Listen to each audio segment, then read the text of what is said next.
Bapak dan Ibu, ini kebetulan saya ambil gambar, ini gambar dari luar ya, ini orang Salaman ya.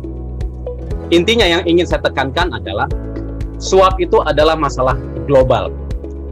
Sekedar informasi Bapak dan Ibu semua, sejak tahun 2015, ingat bukan 2016, 2015 saya dapat informasi dari prinsipal kami bahwa ISO sedang mendevelop sistem manajemen baru waktu itu, yaitu sistem manajemen anti suap. Nah, sejak itu saya mulai membuka-buka koran, ya, membaca-baca koran, kemudian memfoto, merekodnya, kira-kira berita-berita tentang suap di koran harian Kompas sejak tahun 2015. Apa yang terjadi? Ibu Bapak, setiap hari saya temukan berita mengenai penyuapan di koran harian Kompas. Kemudian jujur saya sempat berpikir awalnya apakah ini masalah Indonesia. Sorry, Bu Fani bisa dengar suara saya dengan baik? Oke, clear Pak. Oke, clear ya, siap. Cross check ya. Ternyata tidak, bukan hanya masalah Indonesia saja, tapi ini menjadi masalah global. Dan dunia memperkirakan bahwa lebih dari 1 triliun dolar transaksi setiap tahunnya. Ini Bank Dunia. Bank Dunia memperkirakan bahwa biaya suap itu lebih daripada 1 triliun dolar transaksi setiap tahunnya. Wow, seluruh dunia. Dan tentunya suap ini akan mengganggu stabilitas politik. Di sini saya katakan ada sosial, moral, ekonomi, politik. Ibu Bapak mungkin masih ingat negara-negara yang presidennya ini belum apa-apa sudah banyak pertanyaan. Saya lihat luar biasa aktifnya. Sebentar ya Bapak Ibu ya. Terima kasih sudah banyak pertanyaan. Kita bahas latar belakang dulu, ini kita belum masuk materinya. Jadi sudah banyak sekali negara-negara, ada beberapa negara yang pimpinannya turun gara-gara kasus suap. Mungkin masih ingat di Korea Selatan ya, Brazil, Peru, Israel, Thailand, Filipina, dan beberapa negara lainnya. Dan Ibu Bapak tahu suap ini juga bisa meningkatkan biaya hidup.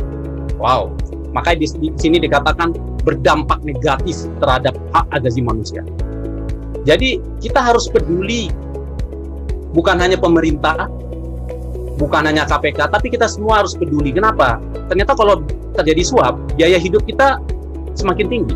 Saya kasih contoh. Ini bebas ya, saya boleh kasih contoh ya. Misalnya di sebuah negara lah, ya, di luar sana.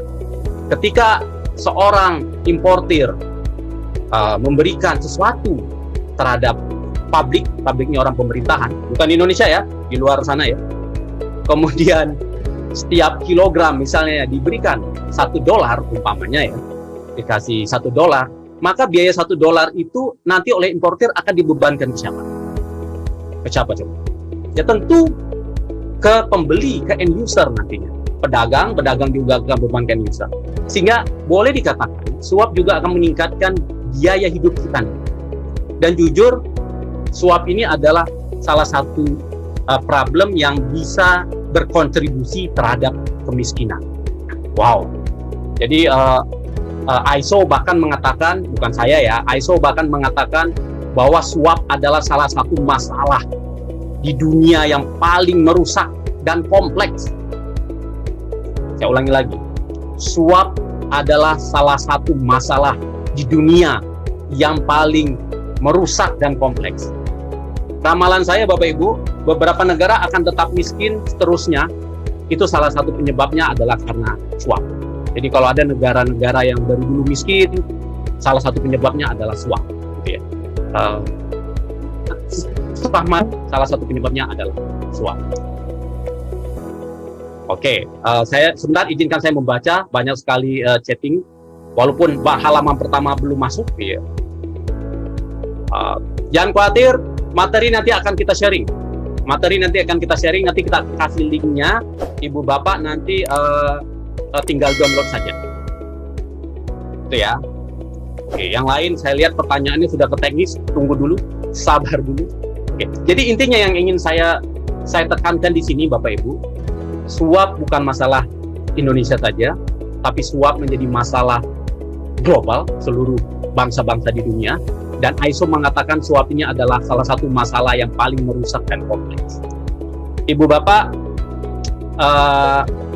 kalau kita bicara ISO 37001 nanti khusus berhubungan dengan suap ya, khusus berhubungan dengan suap. Oke, kenapa bukan korupsi? Nah, nanti kita akan bahas di belakang. Tapi izinkan saya katakan salah satunya penyebabnya, Ibu Bapak, informasi yang saya dapatkan dari beberapa literatur mengatakan korupsi yang terbesar di dunia adalah suap. Ya. Salah satu korupsi yang paling banyak, suap adalah bagian dari korupsi. Saya ulangi lagi, suap adalah bagian dari korupsi, dan dari semua korupsi yang paling sering terjadi di dunia adalah suap. Ya. Nah, data dari KPK mengatakan dari tahun 2004 tahun 2020 kasus suap itu hampir mencapai 66% dari korupsi. Jadi dari total seribuan korupsi yang terdata di KPK, 680-annya adalah suap. Oke ya. Sisanya baru pembelian, fraud, money laundry dan sebagainya. Jadi Bapak Ibu, memang kalau kita bicara korupsi, mayoritas didominasi oleh suap. Oke ya, itu catat. Saya tidak perlu bicara tentang suap terbesar di Indonesia karena agak sensitif, tapi izinkan saya mungkin membicarakan yang sudah lewat pengadilan saja, misalnya suap IKTP, misalnya suap pengadaan satelit gitu ya, Boeing, Airbus, wah ini luar biasa, Mekarta segala macam. Saya tidak ingin kita bahas kasusnya, tapi lebih kepada bagaimana kita nanti mencegah, ya, mendeteksi, melaporkan dan menghandle suap berdasarkan ISO 37001. Oke. Oh ya, salah satu sumber mengatakan dulu 5 tahun lalu, ini bukan sekarang, data 5 tahun lalu, jadi 2015 itu di Kenya itu 15% kenaikan biaya hidup terjadi karena suap. Dibayangkan ya, biaya hidup besar naik terjadi karena suap. Oke, inilah latar belakang. Kita lanjut Bapak Ibu ya. Bu Fani, suara saya bisa didengar dengan baik? Kopi Pak, bisa. Oke, sip.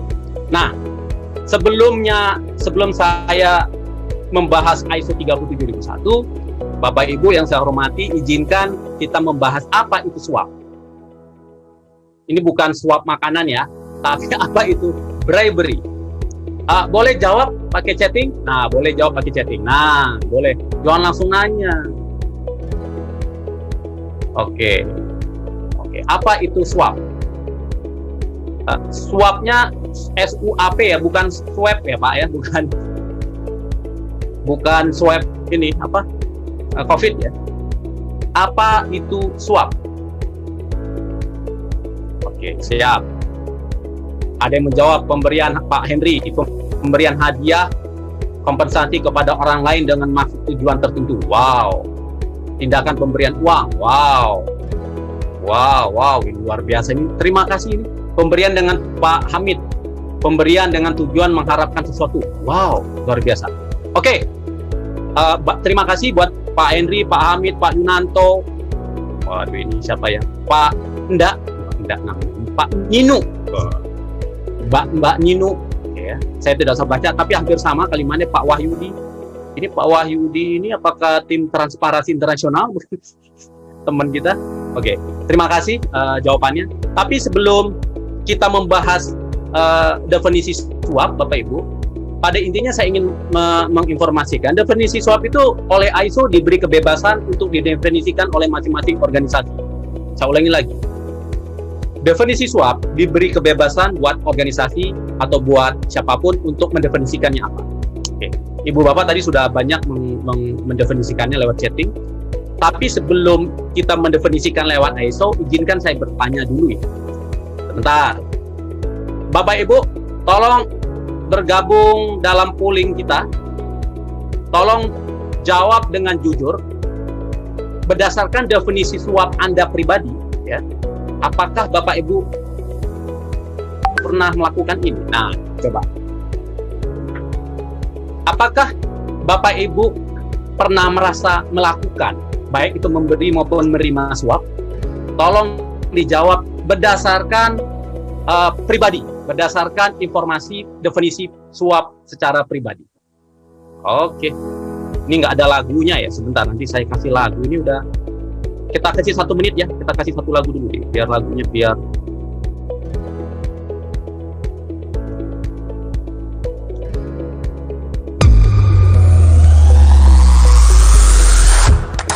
Ayo jawab, ayo. Biar semangat, siang-siang.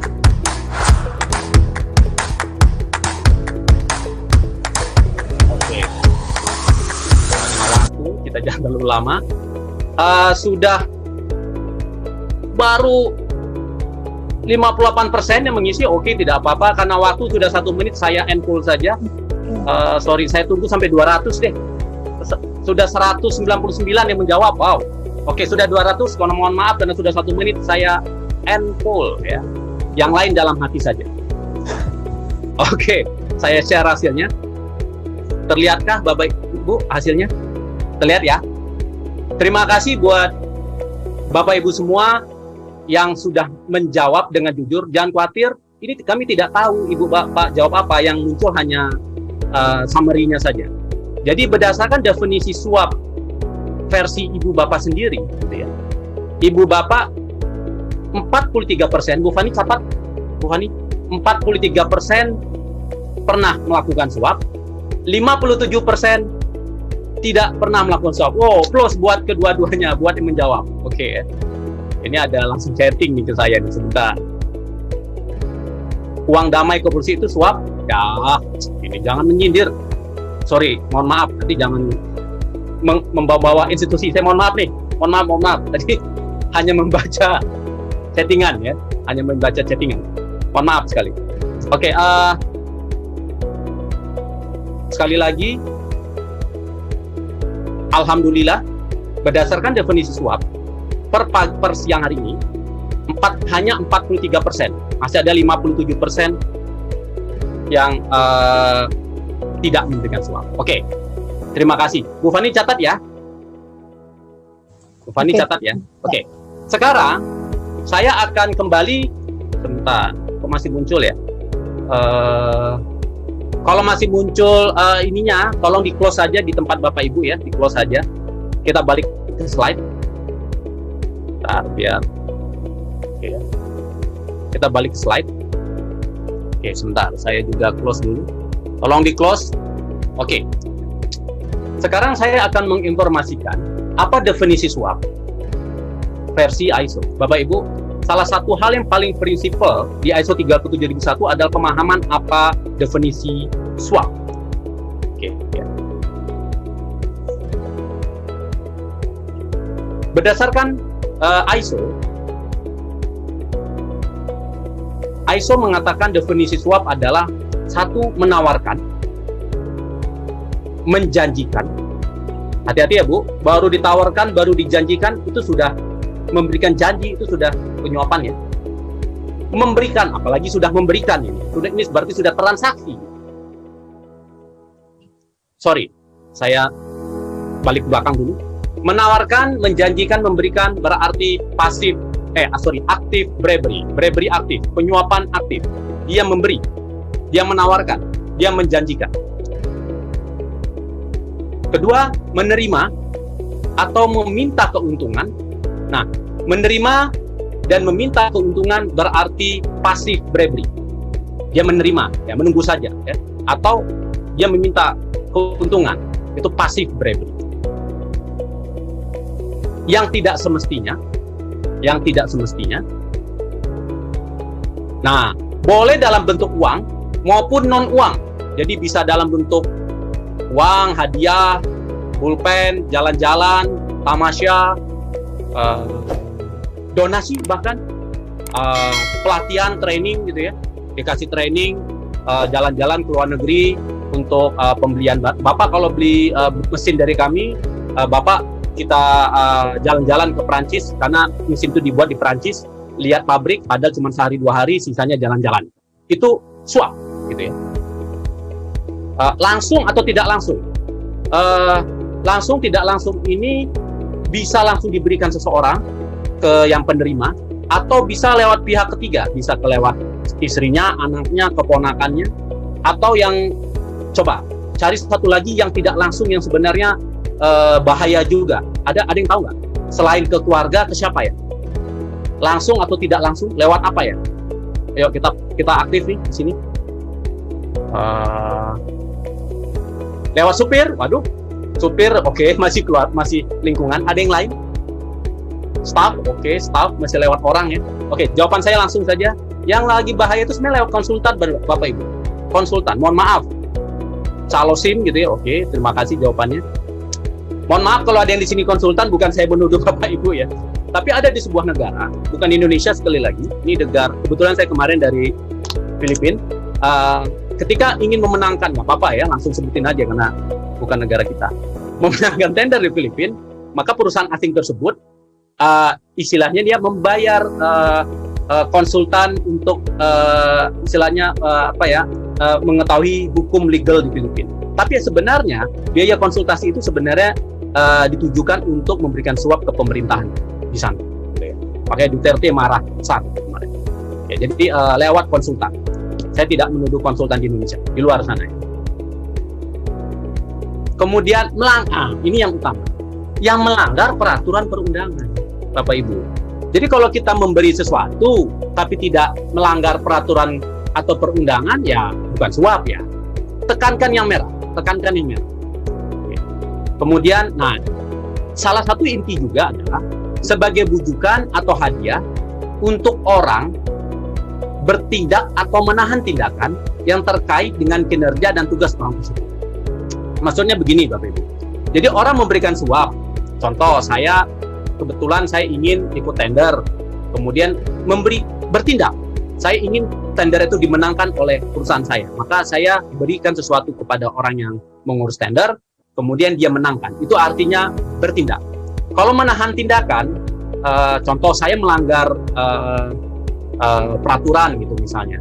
Kemudian seharusnya saya dihukum, tapi saya kasih kepada ini pihak, saya tidak menyebutkan ini supaya saya tidak dihukum. Itu menahan tindakan. Dua ini ya Bapak Ibu ya. Jadi ingat, ada yang dalam rangka bertindak atau dalam menahan tindakan, sehingga terkait dengan kinerja.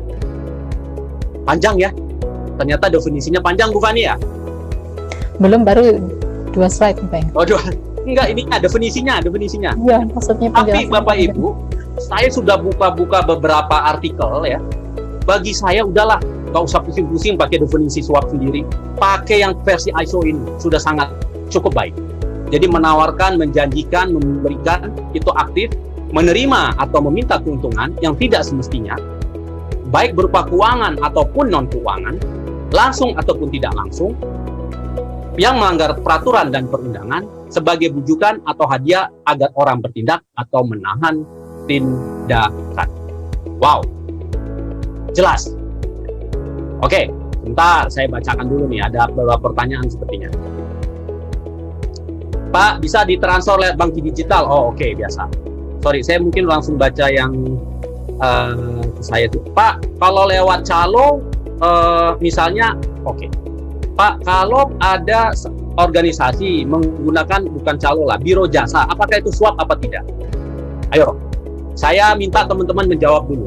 Kalau kita menggunakan contoh ngurus SIM, ngurus surat domisili, ngurus SIUP, kemudian kita menggunakan biro jasa, itu suap apa tidak? Ayo. Ini kita tidak, bukan, tidak. Oke, siap. Terima kasih nih kepada Pak Mio, Pak tidak suap Pak Gayu. Oke, siap. Jawaban saya bukan tidak, bukan ya.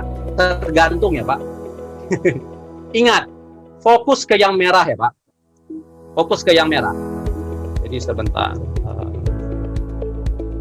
Fokus ke yang warna merah, ke yang ini. Kalau kita menggunakan biro jasa, tetapi contoh harusnya dokumen tersebut normal akan selesai dalam waktu 2 hari. Tapi karena kita menggunakan biro jasa bisa selesai dalam 1 hari, ada potensi suap.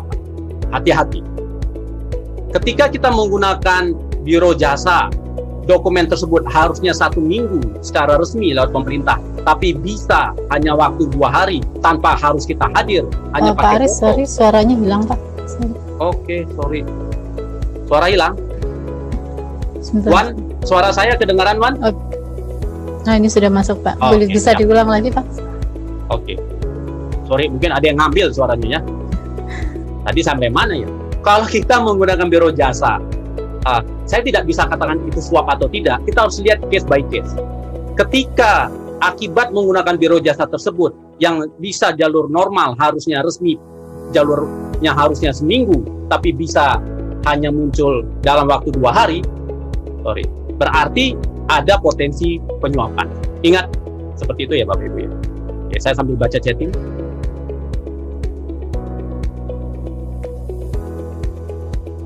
Pak, jika ada indikasi atau risiko pelanggaran peraturan perundangan, itu berpotensi suap. Betul. Meskipun tidak ada menguntungkan, oke. Keuntungan itu kita tidak bisa tahu ya Pak. Kita tidak bisa tahu untung atau tidak. Oke, dalam suap itu kita tidak bisa ukur. Jadi, sorry. Nah, ada pertanyaan bagus nih. Ada pertanyaan bagus, sorry sebentar. Karena tadi saya mengatakan, oh kalau kita menggunakan biro jasa misalnya, akibatnya dokumen bisa lebih cepat selesai, itu ada potensi penyuapan.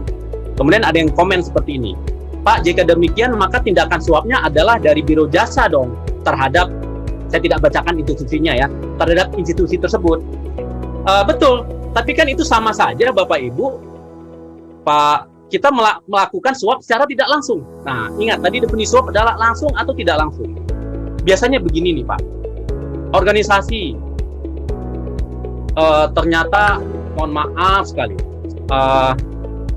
tidak mengatur dokumen-dokumen legalnya secara benar, sehingga ketika expired mereka bingung, kelewatan expired.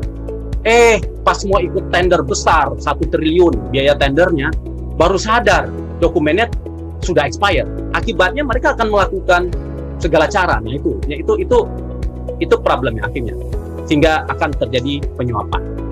Ingat ya Bapak Ibu ya, jadi inilah definisi suap versi ISO. Sebelum saya lanjut, sekarang Ibu Bapak per jam segini, jam 2 lah ya, sudah mengetahui apa definisi suap versi ISO. Yuk kita ulangi lagi nih pertanyaan.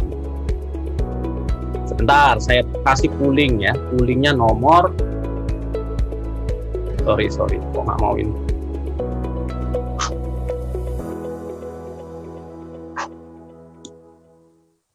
Kenapa? Oke, sorry sebentar ya Bapak Ibu. Pak Iwan, bisa dikasih pooling nomor 3 Pak Iwan? Pak Iwan? Oke, sebentar. Saya kasih pooling nomor 3 ya. Bapak Ibu, mohon bantuan untuk menjawab pertanyaan berikut.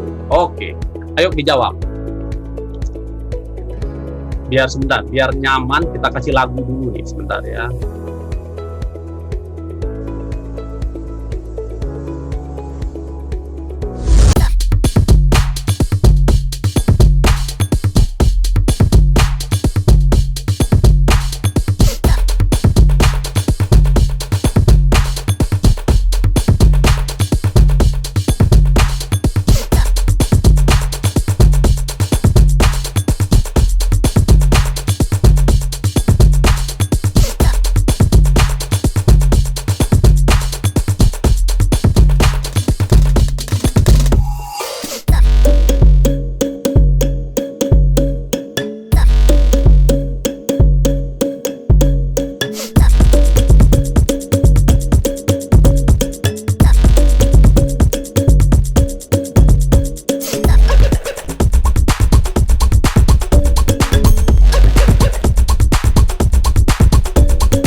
semangat kasih lagu yang agak ini dikit.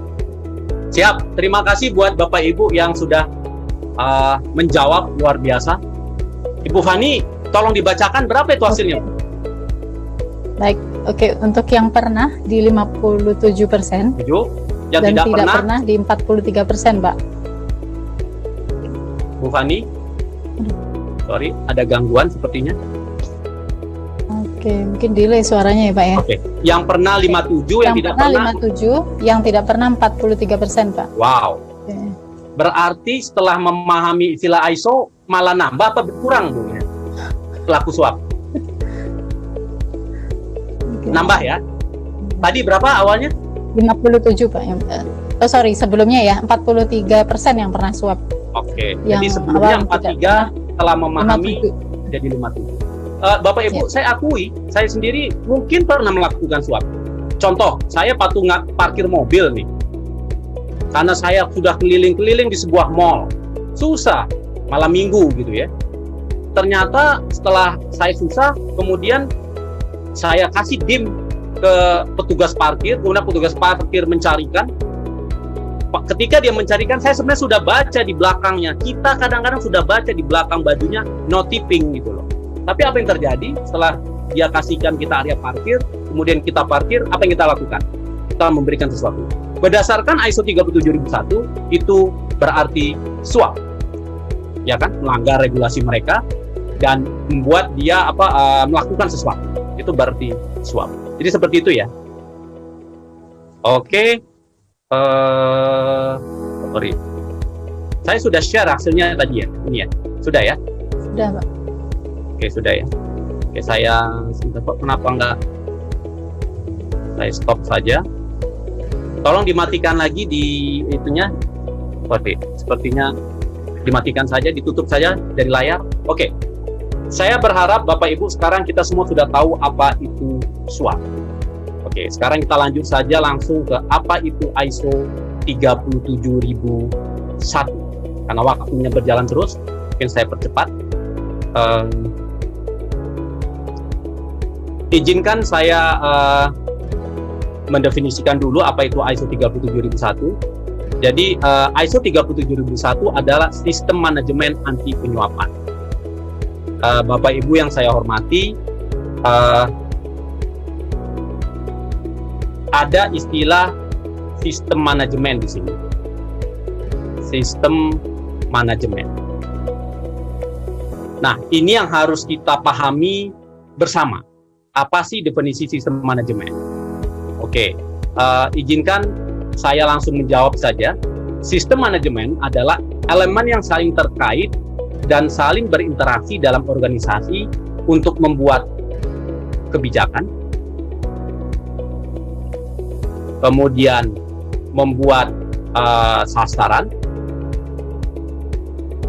dan mengidentifikasi proses agar kebijakan dan sasaran dapat dipenuhi. Saya ulangi lagi.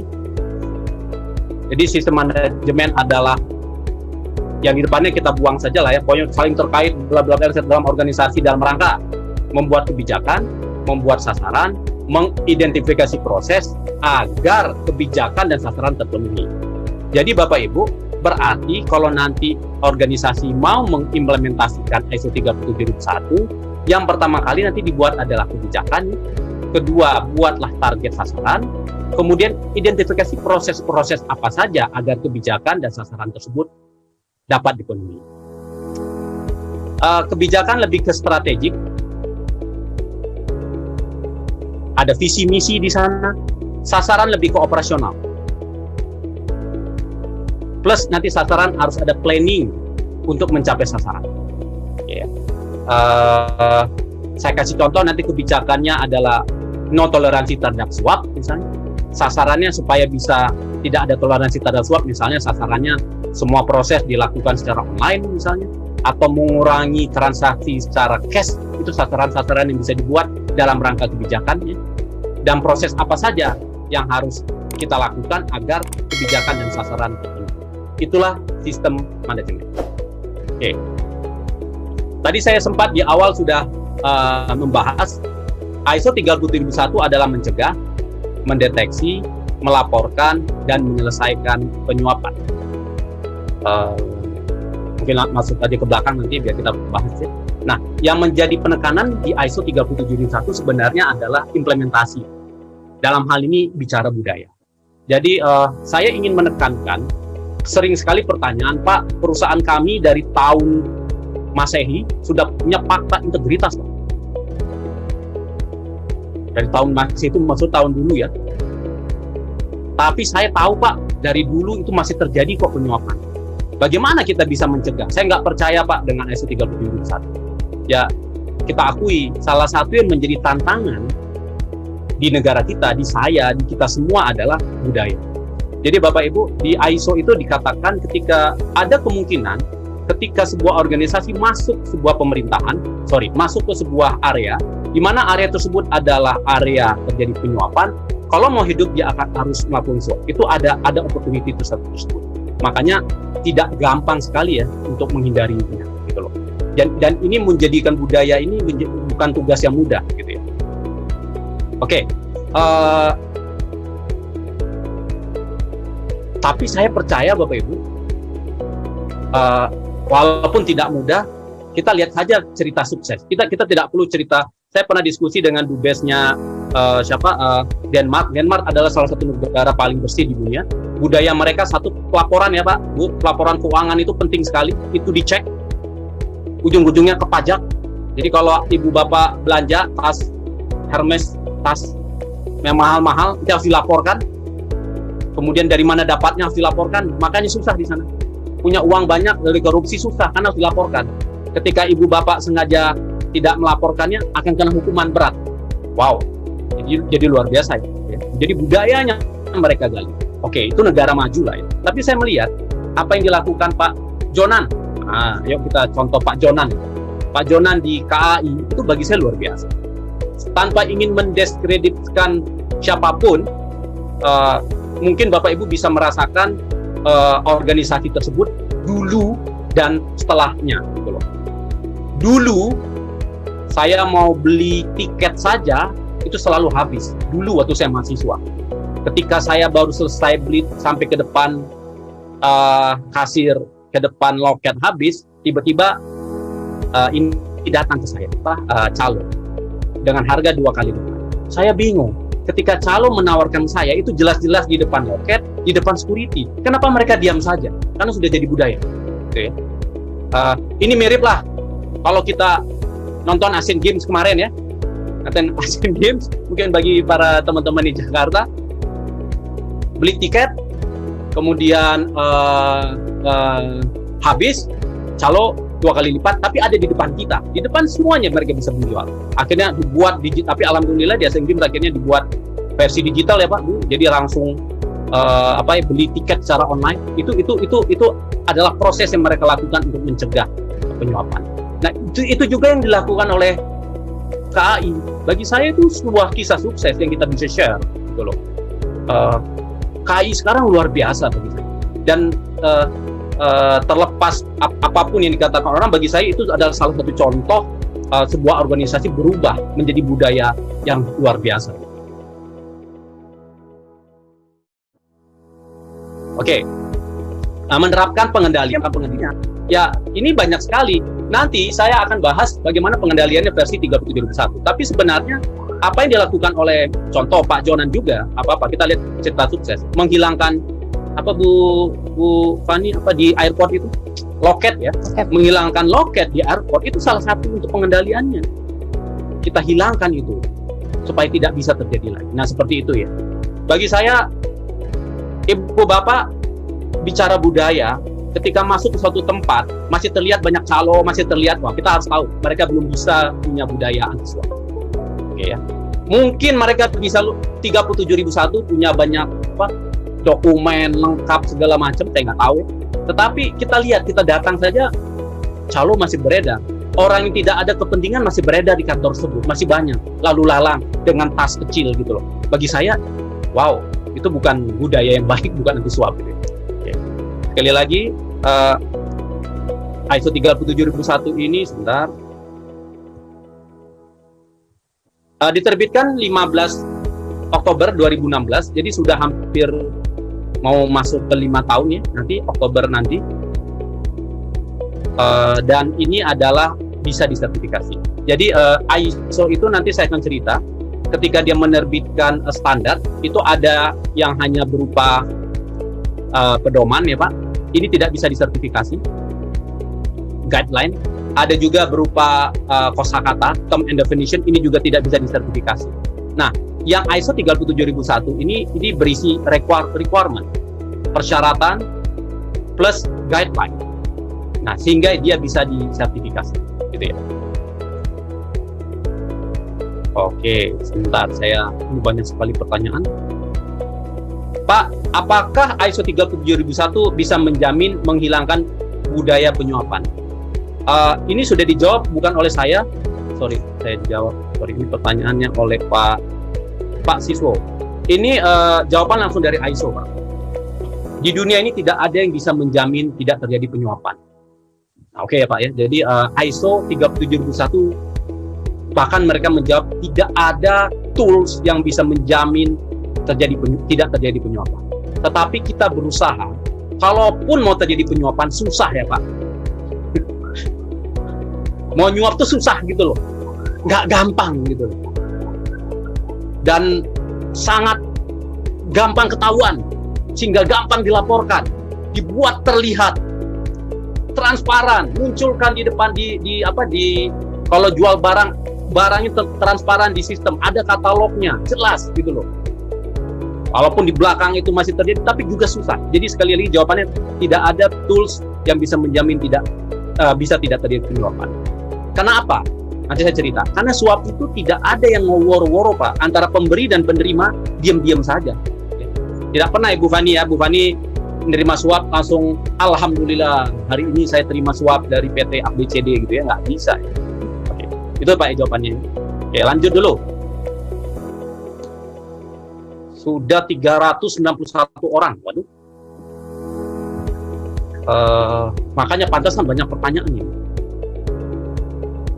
Bu Fani tadi yang menjawab di kita di sini berapa persen tadi? 57% ya Bu Fani ya?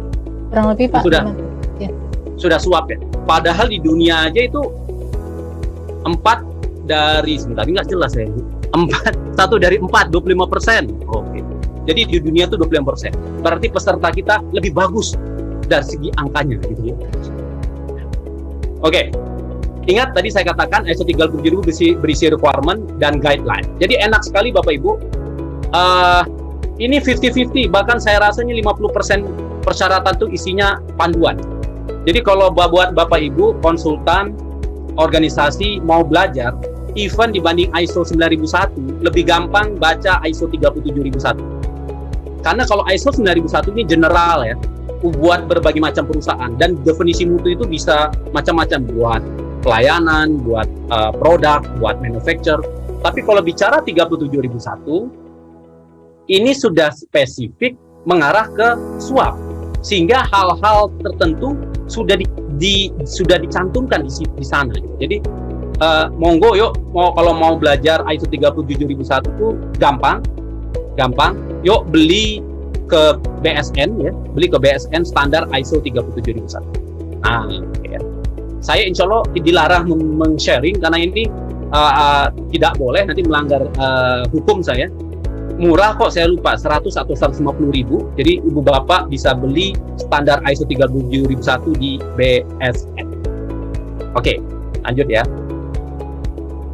Standar ini fleksibel, bisa diimplementasikan oleh perusahaan besar, kecil, menengah, apalagi non-profit, yayasan, apalagi manufacturer gitu ya, semua, sekolah, NGO, bebas. Makanya dikatakan generik, bersifat generik. Nah, ISO 37001 sudah memiliki high level structure. Jadi sistemnya dia adalah high level structure, HLS. Mungkin buat para konsultan ISO sudah familiar, tapi buat Bapak Ibu yang belum familiar, saya ingin menceritakan bahwa ISO 9001, ISO 14001, yang umum dulu saja ya, ISO 45001 ini semuanya sudah menggunakan high level structure. Sehingga kalau ISO 37001 juga high level structure, sehingga akan mudah terintegrasi ya Pak Bu ya. Tolong ditampung saja dulu. Jadi kita bisa mendevelop sistem yang terintegrasi ISO 37001 dengan 9001, 14001, 45001. Monggo, itu bisa dilakukan. Oke. Langkah-langkah penerapannya saya rasa nanti saja di belakang saya akan bahas lebih detail.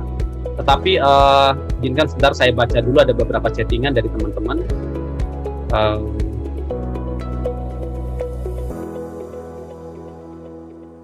Ada pertanyaan, Pak, apabila suatu proyek telah selesai, tuntas, ya, kemudian beberapa bulan kemudian kontraktor memberikan sesuatu sebagai rasa terima kasih.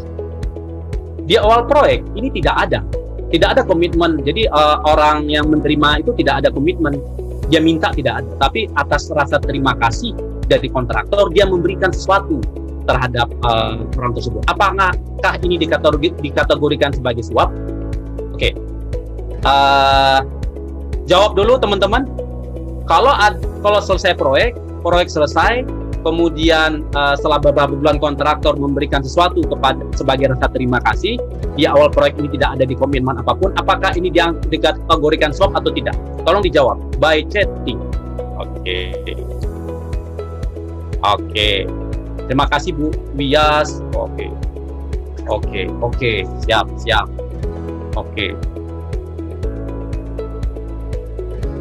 Oke, siap. Saya langsung jawab ya. Ini sudah bagus jawaban dari teman-teman. Itu gratifikasi, Pak. Izinkan saya menggunakan papan tulis dulu nih kalau gitu. Oke. Izinkan saya pakai papan tulis ya. Jadi Bapak Ibu, tadi kita sudah sama-sama mempelajari. Nggak mau.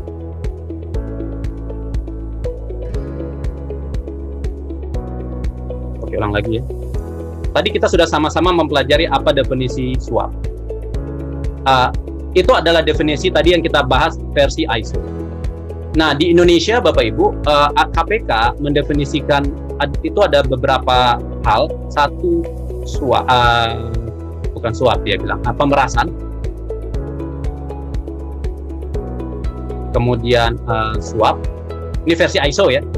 Versi KPK ya. Kemudian gratifikasi. Nah, kalau pemerasan dari awal diminta ini, dari awal si ininya minta. Kalau suap, dia kalau versinya KPK dia katakan ini ada kesepakatan. Ya, dari awal kalau saya menang tender, saya akan kasih Anda sekitar, oh ya udah, Anda saya menangkan. Itu berarti suap. Ini versi KPK. Gratifikasi inilah yang disampaikan oleh tadi yang bertanya. Setelah selesai proyek, pihak yang menerima proyek tidak pernah minta sesuatu, tapi kontraktor dalam rangka ucapan terima kasih dia berikan sesuatu. Nah, apakah ini definisikan suap apa tidak? Jujur Bapak Ibu, ini memang debatable. Tapi kalau saya sendiri mengatakan semua sesuatu yang memiliki potensi nanti itu bisa dikatakan suap. Walaupun nanti di definisi ISO dikatakan suap itu harus ada melanggar peraturan ya. Nah, okelah. Jadi bolehlah.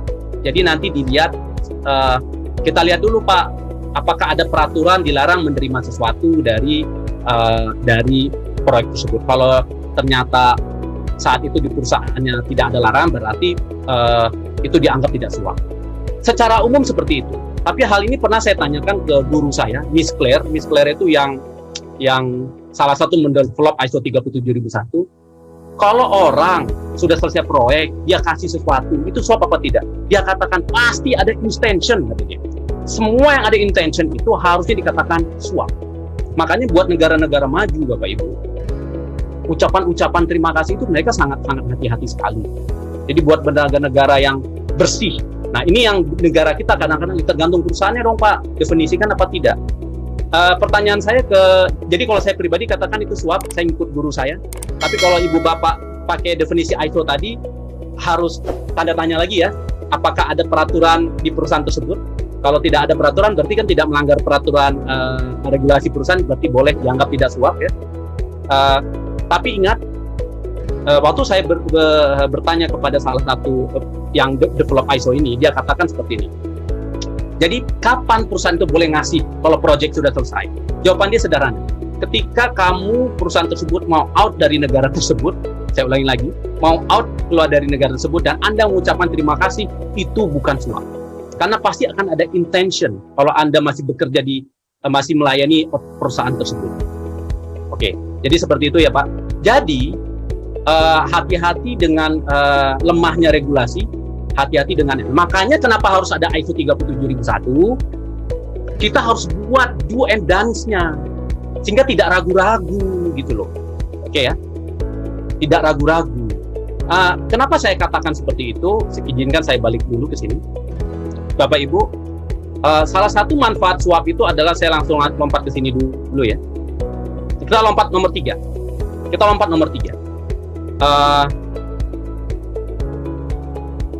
Dalam hal penyelidikan, kalau organisasi mempunyai sistem manajemen anti suap, berarti dia memberikan bukti kepada jaksa atau pengadilan bahwa organisasi telah mengambil langkah-langkah pencegahan. Poinnya seperti ini. Yang ingin saya tekankan Bapak Ibu, definisi suap itu bukan hanya antara pemberi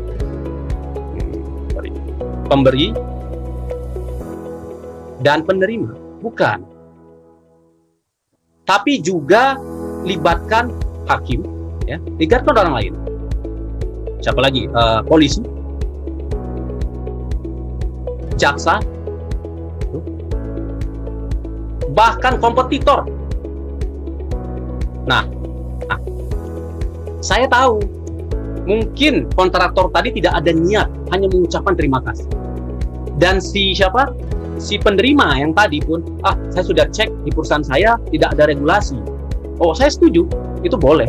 Tetapi hati-hati Bapak Ibu, definisi suap itu harus ada pihak ketiga. Oh, bisa saja nanti kompetitor yang mengatakan pantesan proyeknya selalu dapat dikasih ke perusahaan itu. Wong kemarin dia terima suap, red flag. Muncul red flag. Jadi intinya kita harus mendefinisikan organisasi, harus mendefinisikan secara jelas dan harus memberikan batasan mana yang boleh dan mana yang tidak. Seperti itu ya, itu jawaban saya. Oke, kita bahas ini dulu deh, ini manfaat. Waduh, waktunya terlalu cepat ini Bu Fani ya? Ini pertanyaan banyak sekali. Hampir 2.30 Pak. Kenapa? Hampir jam 2.30. Waduh, ini masanya ada 100 slide lagi nih. Saya percepat sedikit. Intinya, kalau Ibu Bapak nanti mengimplementasikan ISO 37001, organisasi akan terbantu dalam hal mengontrol. Kenapa? Nanti akan ada tools yang namanya identifikasi risk assessment, bribery risk assessment,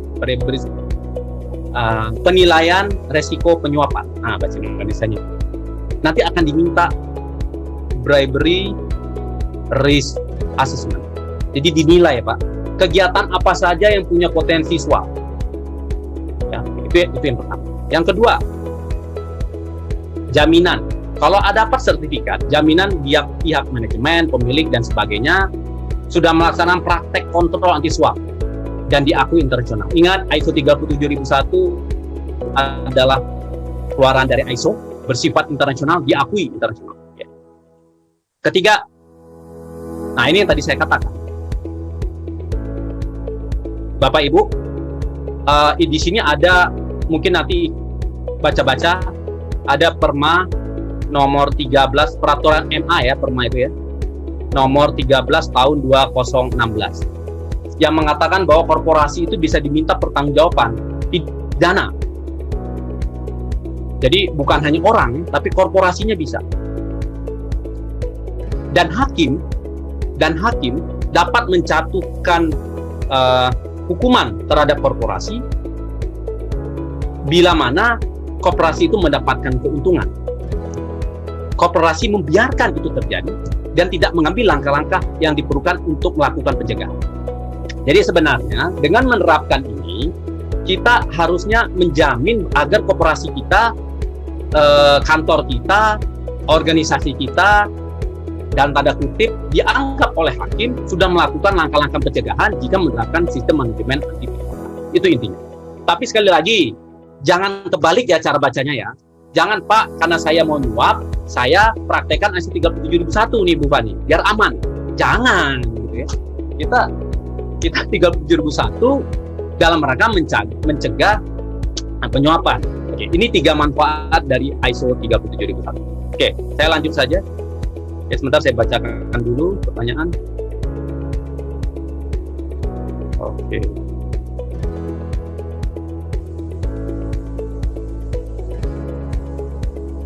Oke, siap. Termasuk suap ya. Oke, sip. Terima kasih masukan-masukannya. Oke, saya lanjut dulu ya Bapak Ibu. Biar saya lihatkan klausul aja, tapi masuknya enaknya di sini deh. Saya ambil dari sini. Nah, di depan Bapak Ibu ini adalah persyaratan ISO 37001. ISO ini sudah menggunakan high level structure, sehingga ada 10 klausul, dan ini mudah terintegrasi dengan sistem manajemen lainnya nanti. Kita mulai saja nanti fokus ke nomor 4. Kenapa? Karena nomor 1, 2, 3 hanya ruang lingkup, acuan normatif, dan istilah definisi, jadi kita bisa abaikan dalam implementasi, tapi kita harus bahas support tahu istilah-istilahnya ya. Yang khas, yang khas di ISO 37001 adalah, ini tadi, lakukan penilaian anti suap. Ini mirip kalau di SMK 3 lakukan misalnya hiradisi, hira RC gitu ya. Monggo, hampir similar lah. Kemudian ada Dewan Pengarah. Dewan Pengarah ini tidak mandatori ya Bu, Pak. Yang mandatori adalah fungsi kepatuhan anti suap. Jadi di ISO 37001 wajib punya fungsi kepatuhan anti suap.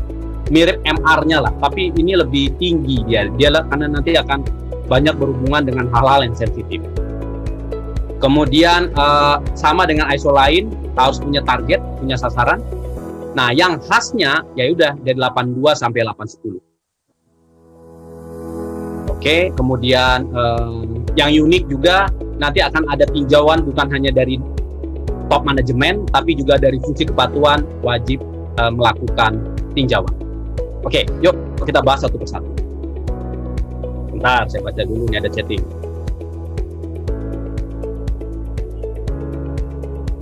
Oke, kita lanjut ya.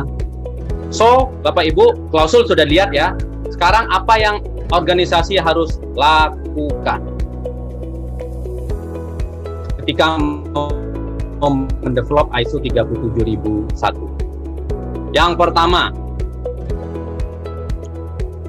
tentu apapun sistem manajemen butuh komitmen ya Pak. Butuh komitmen, butuh kepemimpinan dan komitmen. Ibu Bapak nanti akan rasakan lah, datang sebuah organisasi apapun itu, ngaku sudah menerapkan kode etik, ngaku sudah punya code of conduct, tapi ketika lihat di lapangan, Ibu Bapak akan merasakan aura. Ini kira-kira suap apa tidak ya? Pasti kerasa lah. Ibu Bapak datang sebuah tempat di mana orangnya ngantri, tidak ada sistem antri yang benar. Bagi saya itu tidak komit pimpinan. Ya. Datang ke sebuah organisasi di mana masih sangat main dokumentasi, masih banyak ya, banyak tulisan. Bagi saya hari gini masih nulis, masih isi form. Kenapa nggak online? Kenapa nggak ada sistem? Berarti bukan berarti ada penyuapan ya, tapi katakan komitmen dari pimpinan. Banyak sekali kalau kita lihat sekarang proses-proses yang unik, yang masih membutuhkan orang, harus ketemu face to face. Bagi saya, kalau itu bisa di era apalagi COVID seperti ini ya, bisa digital, bisa sistem, kenapa harus ketemu gitu? nanti transfer aja, udah selesai. Ataupun kalau mau mengklarifikasi tinggal datang bawa dokumen asli, tinggal dilihat sama dia, selesai. Tidak ada pembayaran lagi, semua sudah selesai. Itu berarti sudah komitmen. Jujur kalau bicara komitmen, ada dua versi caranya. Nanti Bapak Ibu, saya harapkan nanti kan buka ini ya, beli klausul ini ya, ISO ya 37001 ya. Kalau kita bicara komitmen di ISO 37001, nanti akan ada, saya lupa 11 atau beberapa 11 atau 13 hal yang harus dilakukan gitu ya oleh top manajemen. Bolehlah itu secara textbook ya, punya sistem manajemen, buat kebijakan, terintegrasi dengan proses, menyediakan sumber daya manusia, punya komunikasi tentang kebijakan anti suap, memastikan sistem anti suapnya sesuai dengan target, punya mendukung personel dan bla bla. Nanti bisa baca sendiri. Tapi yang saya ingin tekankan sebenarnya, komitmen ini bisa dilihat ketika sebuah organisasi sangat-sangat semua peluang suapnya itu bisa mereka mitigasi. Itu bagi saya itu komitmen. Contohnya apa? Sukses Pak Jonan. Contohnya apa? Sistem-sistem digitalisasi. Contohnya apa? To the point saja saya. Parkir yang masih harus bayar cash, bagi saya itu tidak komit. Sudah ada sekarang beberapa monumen itu di jalannya warna merah, tidak digunakan sekarang. Saya tidak bilang itu ada suap, tidak. Tapi itu tidak komit. Kenapa? Semua pembayaran yang cash itu, Transparansi Internasional Indonesia, ISO mengatakan itu potensi terjadi penyuapan. Jadi hindari itu. Kalau sudah ada sistemnya, lakukan, support sistemnya. Jadi kalau Anda lihat di Bandung, mohon maaf, Wali Kota Bandung, Wali Kota Jakarta sekarang banyak banyak menara-menara berwarna merah di tepi jalan buat parkir. Bagi saya itu tidak komit. Tidak komit. Sekali lagi saya tidak mengatakan ada suap, karena kemarin saya juga ke Bandung, ternyata nggak digunakan itu ya. Tapi di Bogor digunakan. Di Bogor digunakan. Alhamdulillah Bogor digunakan. Oke, jadi kita bisa merasakan nanti ya komitmen dari pimpinan tersebut. Oke, sorry, saya bacakan chatnya. Nah ini bagus pertanyaan. Pak, apakah menjambu makan siang yang mewah kepada auditor di sela audit suatu badan sertifikat termasuk suap? Bagi saya, kalau ini kita bisa gunakan dengan menjamu. Kalau di KPK pun dikatakan itu diizinkan ya, tapi ada kata wajar. Makanya definisi wajar itu, yuk kita definisi masing-masing. Kalau auditornya di jamunya di mana ya Bu Fani ya? Rumah makan yang mahal dikit lah. Makan steak Pak. Di mana? Makan steak. Makan steak bagi saya mewah itu steak ya. Tapi bagi saya itu masih wajar. Yeah. Tapi kalau makannya nanti ada itu yang balot, makan apa segala macam itu yang sekali makan satu orang yang 1 juta gitu ya. Bagi saya itu nggak wajar. Ya. Jadi seperti itu ya. Jadi teman-teman, KPK mengatakan menjamu dalam hal yang ini adalah masih wajar. Di organisasi, di badan sertifikasi juga mereka mengatakan sih jamuan itu bagian dari beberapa badan sertifikasi itu diizinkan gitu ya. Pak, kalau ngasih amplop buat lurah yang udah tanda tangan, suap. Saya yakin nggak ada regulasi Pak Lurah boleh menerima uang terima kasih, nggak ada, pasti dilarang. Jadi itu suap. Gitu ya. Jadi mohon maaf Bapak Ibu, ini bukan hanya ketika dalam penerima, tapi pemberi juga. Kadang-kadang kita, Pak, dalam hati saya nggak ada niat menyuap kok, saya cuma ucapan terima kasih. Tapi kita tahu Bapak Ibu itu mensupport, membudayakan bahwa itu pemberian suap gitu loh. Sehingga itu jadi budaya nantinya. Itu yang bahaya. Gitu ya, apalagi sebentar. Apa korelasi antara sistem anti bribery dan anti fraud? Bapak Ibu, agak sedikit berbeda. Kalau anti bribery dia nanti ada klausul-klausul bribery, anti fraud tentu ada beda. Ya. Tetapi ISO mengatakan diizinkan nanti Pak Purna organisasi di ISO 37071 memasukkan pasal-pasal anti fraud, diizinkan, gitu ya, diizinkan nanti. Itu hal yang berbeda. Kenapa Dewan Pengarah tidak wajib sementara fungsi itu ada di persyaratan SNI? Oke, nanti saya jawab ya Pak di belakang. Oke, setelah ini ya. Oke, lanjut. Nomor 1, komitmen. Bu Fani, waktu cepat ya ini. Nomor 2, membentuk dan memberdayakan tim fungsi kepatuhan. Jadi organisasi yang mau mengimplementasikan ISO 37001 diwajibkan membuat tim fungsi kepatuhan. Mohon maaf ya Bapak Ibu, ini bukan hanya textbook tim fungsi kepatuhan, tapi benar-benar sebuah tim, ya. Jadi fungsi kepatuhan itu adalah orang atau kelompok dengan tanggung jawab dan wewenang untuk melaksanakan sistem manajemen anti penyuapan. Jadi orang-orangnya orang-orang pilihan. Jadi paling tidak saya katakan mereka harus paham ISO 37001. Jadi kalau ditanya Pak, siapa di organisasi yang harus paham dan tahu ISO 37001? Tim fungsi kepatuhan. Tim ini bisa berdiri sendiri, bisa terdiri dari satu atau beberapa orang, tergantung kompleksnya organisasi. Bisa juga struktural, bisa juga fungsional. Bisa dia terdiri dari orang HRD diambil satu, misalnya orang beberapa area diambil satu, kemudian digabung jadi tim, boleh. Tapi juga bisa juga karena kami resikonya tinggi Pak, maka kami buat tim fungsi khusus, bagian dari internal audit. Mohon maaf, saya minum dulu ya sebentar.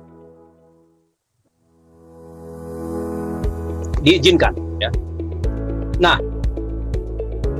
intinya orang-orang inilah yang nanti akan bertugas sebagai koordinator untuk merencanakan, mengimplementasikan dan mengawasi ISO 37001. Jadi kekuatan implementasi ISO 37001, mohon maaf Bapak Ibu, ada di tim fungsi kepatuhan.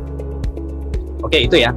Nah, pertanyaannya, Pak, kenapa yang wajib tim fungsi kepatuhan? Kenapa tadi pertanyaannya ada Dewan Pengarah tidak wajib? Dewan Pengarah di ISO 37001, Bapak Ibu, dianggap sukarela. Kenapa? Tergantung kompleksitas organisasi. Kalau saya katakan, orang organisasi yang resiko penyuapannya tinggi, misalnya nanti kepolisian, kehakiman, mohon maaf ya, ini berdasarkan resiko ya, bukan menuduh ya, yang resiko tinggi ya, MA gitu ya, apalagi penjara gitu ya, lapas gitu. Itu harusnya sunnah muakkad ada tim Dewan Pengarah. Kenapa? Kan risikonya tinggi. Tapi mohon maaf, ada organisasi kecil, kontraktor, mungkin hanya 5-6 orang. Saya rasa tidak perlu lah Dewan Pengarah. Jadi seperti itu ya Bapak Ibu. Atau ada perpustakaan. Saya lihat, kalau kita lihat secara aktivitas risiko suapnya kecil, ya tidak perlulah mereka Dewan Pengarah. Jadi sekali lagi, Dewan Pengarah itu tidak wajib di ISO 37001. Yang wajib adalah tim fungsi kepatuhan anti penyuapan. Di sini saya katakan diberdayakan. Jadi ketika kita membentuk ini harus ditunjuk, harus ada penunjukan.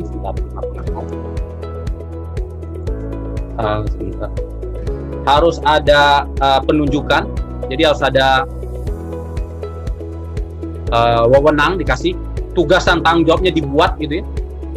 Tugas dan tanggung jawabnya juga dibuat, diberikan wewenang tim fungsi kepatuhan tersebut, dan tentu saja diberikan kompetensi. Jadi kalau ditanya siapa yang harus di training pertama kali, tim fungsi kepatuhan. Mereka yang mau mendevelop dari awal. Ini kabar buruknya Bapak Ibu, tim fungsi anti kepatuhan dikasih training sama dengan karyawan di lapangan. Ya beda dong. Tim fungsi kepatuhan harusnya trainingnya close-nya, saya bisa tanya tuh biasa, berapa lama tim fungsi kepatuhan? Pak, sehari. Saya aja harus belajar berhari-hari tuh mempelajari 37001 gitu ya. Apalagi dia nanti akan mendevelop gitu ya. Jadi ini bolehlah kalau yang di lapangan satu hari hanya buat training satu hari untuk 37001 boleh. Tapi kalau fungsi kepatuhan harusnya sangat detail. Nah, buat nanti konsultan yang sedang mendevelop, tolong orang-orang di fungsi kepatuhan ini diberikan perhatian khusus, diberikan kompetensi lebih baik gitu ya. Oke, ntar saya bacakan dulu, dari tadi banyak chatting masuk. Oke.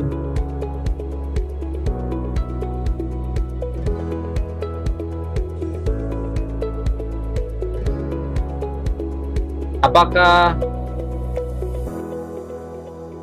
sorry. Siap. Polling lagi Pak di sesi akhir. Waduh, maunya polling mulu nih. Maksudnya apakah hasilnya berubah gitu ya? Enggak. Oke, sebentar ya. Ternyata banyak komen-komen. Banyak pertanyaan tapi banyak juga komen-komen. Sebentar. Saya lanjut dulu ya Pak, Bu. Oke, jadi yang pertama tadi adalah komitmen. Yang kedua, kita buat tim fungsi kepatuhan. Ingat, kalau memang mau sekalian dibuat tim Dewan Pengarah, monggo saja kalau teman-teman melihat resikonya tinggi. Tapi hati-hati juga ya, nanti Dewan Pengarah isinya, mohon maaf, orang-orang dekat-dekatnya mereka juga sama aja. Bayangkan kalau Dewan Pengarah itu pihak independen, gitu ya, itu luar biasa kekuatan. Yang ketiga, nah setelah itu tim fungsi kepatuhan mengidentifikasi kondisi saat ini. Mereka sudah paham Bapak Ibu. Jadi yang ingin saya tekankan, ISO 37001 tidak berdiri sendiri. Mungkin organisasi Bapak dan Ibu sebelumnya sudah punya kode etik, sudah punya code of conduct, sudah punya sistem fakta integritas dan sebagainya. Tinggal nanti disesuaikan saja. Sistem yang lama dengan sistem yang saat ini, mana ya yang perlu kita ketahui. Nah, sebentar, jadi nanti dibandingkan apakah sistem yang lama sudah memiliki ini atau belum, contohnya. Sistem yang lama sudah ada ini atau belum gitu, ya. Sudah punya uji kelayakan atau belum. Biasanya Bapak Ibu, sistem fakta integritas yang saya ketahui di beberapa organisasi banyak bermain dokumen. Jadi main tanda tangan aja. Tanda tangan ini semuanya komit selesai, vendornya juga dikasih kertas. Ya itu hanya satu loh. Itu hanya satu. Hanya mana ya? Hanya ini nih. Hanya ini satu loh. Mana kontrol keuangannya? Mana uji kelayakannya? Mana 4.3-nya mana? Sini. Penilaian resiko suapnya seperti apa gitu ya. Nah, jadi tolong dilihat. Oke, lanjut. Setelah diidentifikasi, dilihat mana yang belum ada, berarti harus dibuat kalau belum dilakukan. Gitu ya. Dibuat. Kemudian tentu saja menentukan ruang lingkup dan kebijakan. Jadi ini yang langkah awal juga, sejauh mana implementasi dari sistem manajemen anti swap ini akan diimplementasi di organisasi Bapak dan Ibu. Jadi di organisasi diberi kebebasan ya Pak Bu ya. Organisasi diberi kebebasan menentukan ruang lingkup di organisasinya mana yang mau diimplementasi. Tetapi syaratnya satu, jangan sampai area yang tidak di ruang lingkup mempengaruhi kinerja area yang akan diaudit. Saya ulangi lagi, ruang lingkup diberi kebebasan, tetapi jangan sampai area yang tidak exclude dari ruang lingkup dapat mempengaruhi kinerja ruang lingkup. Berarti dia harus diaudit juga. Contoh, saya mau area satu proses saja Pak, boleh? Kalau gitu, saya prosesnya saja saya audit, boleh? Nanti saya nanya, HRD-nya diaudit nggak? Nggak usah Pak, karena di luar area tersebut. Yang mau nanya, kompetensi dipengaruhi siapa di area proses tersebut? Pemahaman orang baru anti suap siapa yang melakukan? Kalau tidak bisa, berarti HRD harus tetap diaudit. Seperti itu ya Bapak Ibu ya. Ruang lingkup boleh diberi kebebasan, tetapi jangan sampai yang diekskludkan mempengaruhi kinerja area ruang lingkup. Dan dia wajib melaksanakan yang ini tadi, yang melaksanakan yang, nah ini, melaksanakan ini semua. Bisa nggak? Kalau bisa, bagus. Boleh ruang lingkup tersebut. Oke, lanjut. Setelah menentukan ruang lingkup, nah ini sebenarnya yang saya suka, nomor 5. Melakukan penilaian resiko penyuapan. Bapak Ibu, saya akui ini adalah otaknya. Mohon maaf. Tadi kayaknya saya agak sorry, bukan hanya ruang lingkup ya, tapi kebijakan juga ya. Mohon maaf, tadi saya agak fokus ke ruang lingkup. Ada kata dan di sini. Jadi ada kebijakan. Nah, nanti Bapak Ibu bisa buka klausul, mohon maaf, gimana pulpennya, kenapa nggak mau. Oke ya. Nanti tolong buka klausul 5.2 di klausul ISO. Nanti akan ada 9 hal yang harus ada di kebijakan. Jadi, udah gampang. ISO 37001 memberikan minimum 9 ini harus ada di kebijakan organisasi Bapak dan Ibu.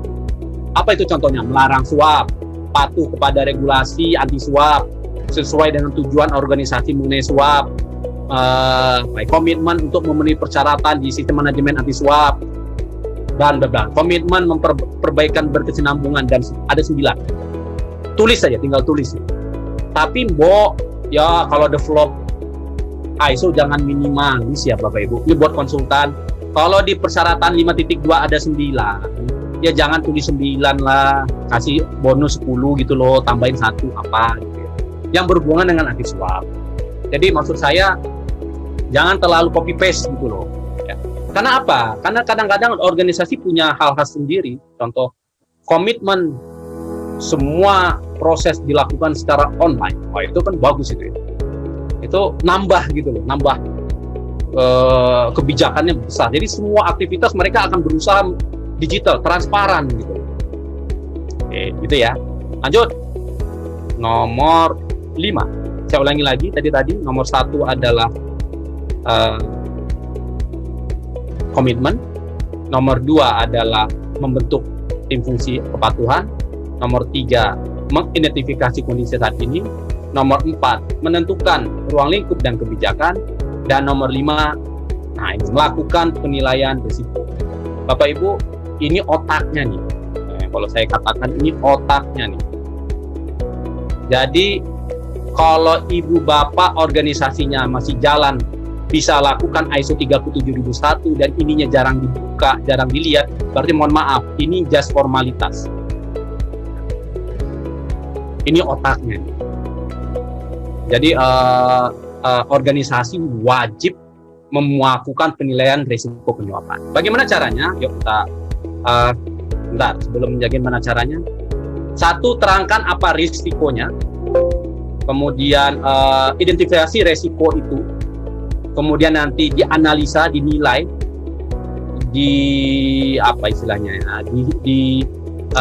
diprioritaskan. Kemudian dievaluasi bagaimana supaya memitigasinya. Ini hampir sama lah dengan ISO 45001 dan ISO risk semua yang lainnya. Izinkan saya menggunakan papan tulis. Oke, jadi kalau kita mau melakukan penilaian Bapak Ibu, yang pertama pasti harus ada resikonya apa. Contoh, HRD, resikonya dalam proses apa? Penerimaan karyawan. Apa? Suap dari calon karyawan. Nah, itu kan ya. Nah, ini adalah resikonya. Areanya, suap dari calon karyawan, contoh. Kemudian kita harus buat sebenarnya probabilitas severity plus resultnya ini diberi kebebasan organisasi Bapak Ibu. Berarti kalau mau menentukan ini, intinya adalah memprioritaskan mana nanti yang endingnya adalah mana yang high risk, mana yang medium risk, mana yang low risk gitu ya. Itu endingnya. Tentu biasanya nanti punya matrik ya Pak, matrik probability kali severity. Ini buat teman-teman konsultan. Probability itu kemungkinan terjadi. Boleh-boleh saja diberi kebebasan. ISO 37001 tidak memberikan petunjuk jelas mau pakai 3x3, 4x4, 5x5, diberi kebebasan. Tapi yang menjadi catatan menurut saya adalah jangan membuat probability berdasarkan histori. Kalau tidak pernah terjadi suap, jarang. Setahun sekali, bagaimana kita bisa tahu ada suap? Ya. Uang selama ini suap itu memang tidak pernah diumumkan. Nah, probability itu bisa juga sebenarnya menggunakan aktivitas. Sekali lagi, aktivitas dari kegiatan tersebut diizinkan. Ketika aktivitas itu sering, berarti probability-nya kemungkinan tinggi dong. Seperti itu ya. Kemudian severity, keparahan. Severity berdasarkan jumlah uang yang diterima. Bagaimana kita bisa tahu jumlah uang? Uang suap itu nggak pernah lapor-laporan kok, gitu ya. Nah, saya dapat dari masukan dari KMOE. Jadi pakailah berdasarkan legal. Jadi kalau suap tersebut bisa menyebabkan masuk penjara, itu tinggi, severity-nya tinggi. Tapi kalau hanya SP1 mungkin rendah. Suap itu bisa menyebabkan pemecatan, mungkin medium. Nah, seperti itu ya. Atau reputasi. Nah, legal dan reputasi. Reputasi ini biasanya median. Contoh, calon karyawan menyuap HRD. Saya rasa itu nggak mungkin sampai masuk penjara ya, kalau ketahuan. Jadi tinggi sudah turun. Medium mungkin. Kemudian reputasinya seperti apa? Mau nggak kira-kira koran Kompas memasukkan berita atau kantor berita antara memasukkan berita tersebut bahwa seorang calon karyawan di PT ABCD menyuap HRD? Saya rasa enggak. Itu reputasinya kecil. Jadi dari sana kita bisa lihat Bapak Ibu. Jadi lihat, gunakan legal, severity-nya gunakan legal dan gunakan legally dalam hubungan hukum ya. Saya rasa nggak ada yang masuk penjara ini kalau sampai nyuap kayak ini, kecuali yang disuap ini ya, pemerintahan. Dan gunakan yang reputasi. Oke, dapatlah ini ya. Sekarang pertanyaannya, setelah ada resiko, setelah ada tabel matrik, kemudian kita tentukan dapat prioritasnya, cukup? Tidak cukup. Mitigasinya apa? Nah, saya kasih bocoran nih Bapak Ibu. Gunakan sajalah mitigasinya ini, klausul ini. Mitigasi itu sebenarnya gunakan ini. Mitigasi itu. Jadi kalau ada contoh, balik sini lagi, sudah. Waduh, hapus ya. Vendor suap purchasing. Nanti dihitung pakai yang tadi ya. Nah, mitigasinya apa? Mitigasi digunakan ini. Kira-kira yang mana? Oh, kalau vendor berarti harus ada uji kelayakan. Nah, jadi gunakanlah. Jadi Bapak Ibu, kita sekarang bicara klausul 4.5. 4.5 ini tidak berdiri sendiri. Saya bersihkan dulu. Ini adalah plan. Ini adalah do. Ya. Ini adalah check. Dan terakhir adalah action. PDCA. Berarti yang ingin saya tekankan, antara plan dan do itu harusnya terintegrasi. Jangan plannya A, B, C, D, do-nya X, Y, Z. Akhirnya kan harus melakukan A, B, C, D, X, Y, Z. Benar nggak? Jangan plannya 1, 2, 3, do-nya 9, 10. Berarti harus melakukan nanti 1, 2, 3, 9, 10 dong. Harusnya ini bisa, mitigasi itu bisa pilih salah satu dari sini. Oke, jadi kalau kompetensi segala macam tadi bisa dari training nanti disuruh lakukan. Kalau transfer uang yang bahaya bisa kontrol keuangan yang dilakukan gitu. Kalau vendor nyuap bisa lakukan uji kelayakan terhadap vendor tersebut, komitmen anti penyuapan dari vendor tersebut dan sebagainya. Plus adanya regulasi yang jelas antara hadiah mana yang boleh dan mana yang tidak. Jadi purchasing-nya bisa tahu ini boleh apa tidak, gitu. Jelas. Itu ya Bapak Ibu ya. Bu Fani masih lama kan? Ini sudah jam 3 Pak. Waduh. Mohon maaf ini, chattingnya banyak sekali kalau mau dibaca satu-satu. Sebentar. Ini terima kasih peran aktif Bapak dan Ibu. Intinya ya, yang ini saya tekankan, tolong mohon maaf, jangan buat resiko penyuapan karena mau disertifikasi tok, sehingga banyak sekali isinya hanya formalitas. Lakukanlah analisa resiko penyuapan yang benar-benar komprehensif, sehingga bisa dilakukan. Kalau saya sarankan, mitigasinya gunakan klausul 7 dan klausul 8. Oke, lanjut ya. Ini ada 100 langkah nih, Bu Fani. Jadi, kita baru nomor 6. Lanjut. Setelah diidentifikasi, buat sasaran sistem manajemen anti penyuapan dan perencanaan untuk pencapaian. Izin minum dulu ya.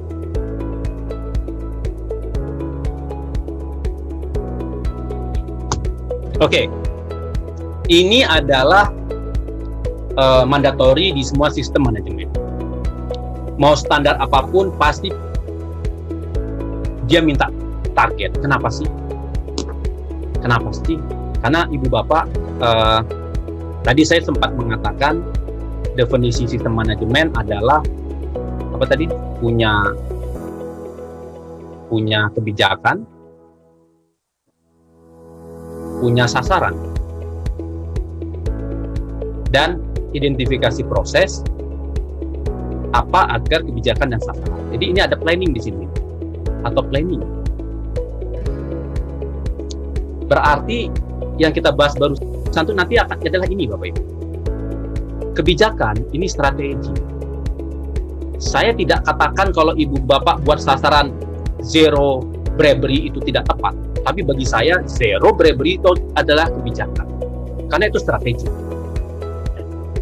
Yang kita inginkan di sasaran itu adalah apa yang akan kita lakukan agar zero bribery itu terjadi. Nah, balik lagi ya. Tapi boleh-boleh saja pencapaian ISO mendapatkan ISO 37001 jadi sasaran bagi saya oke-oke aja. Tapi bagi saya bukan itu. Itu bukan untuk mendevelop ISO 37001 sasaran dapat sertifikat, bukan itu gitu loh. Ya. Oke, lanjut ya. Organisasi diminta menetapkan sasaran anti penyuapan ini pada fungsi dan tingkat yang relevan. Saya katakan balik lagi nih.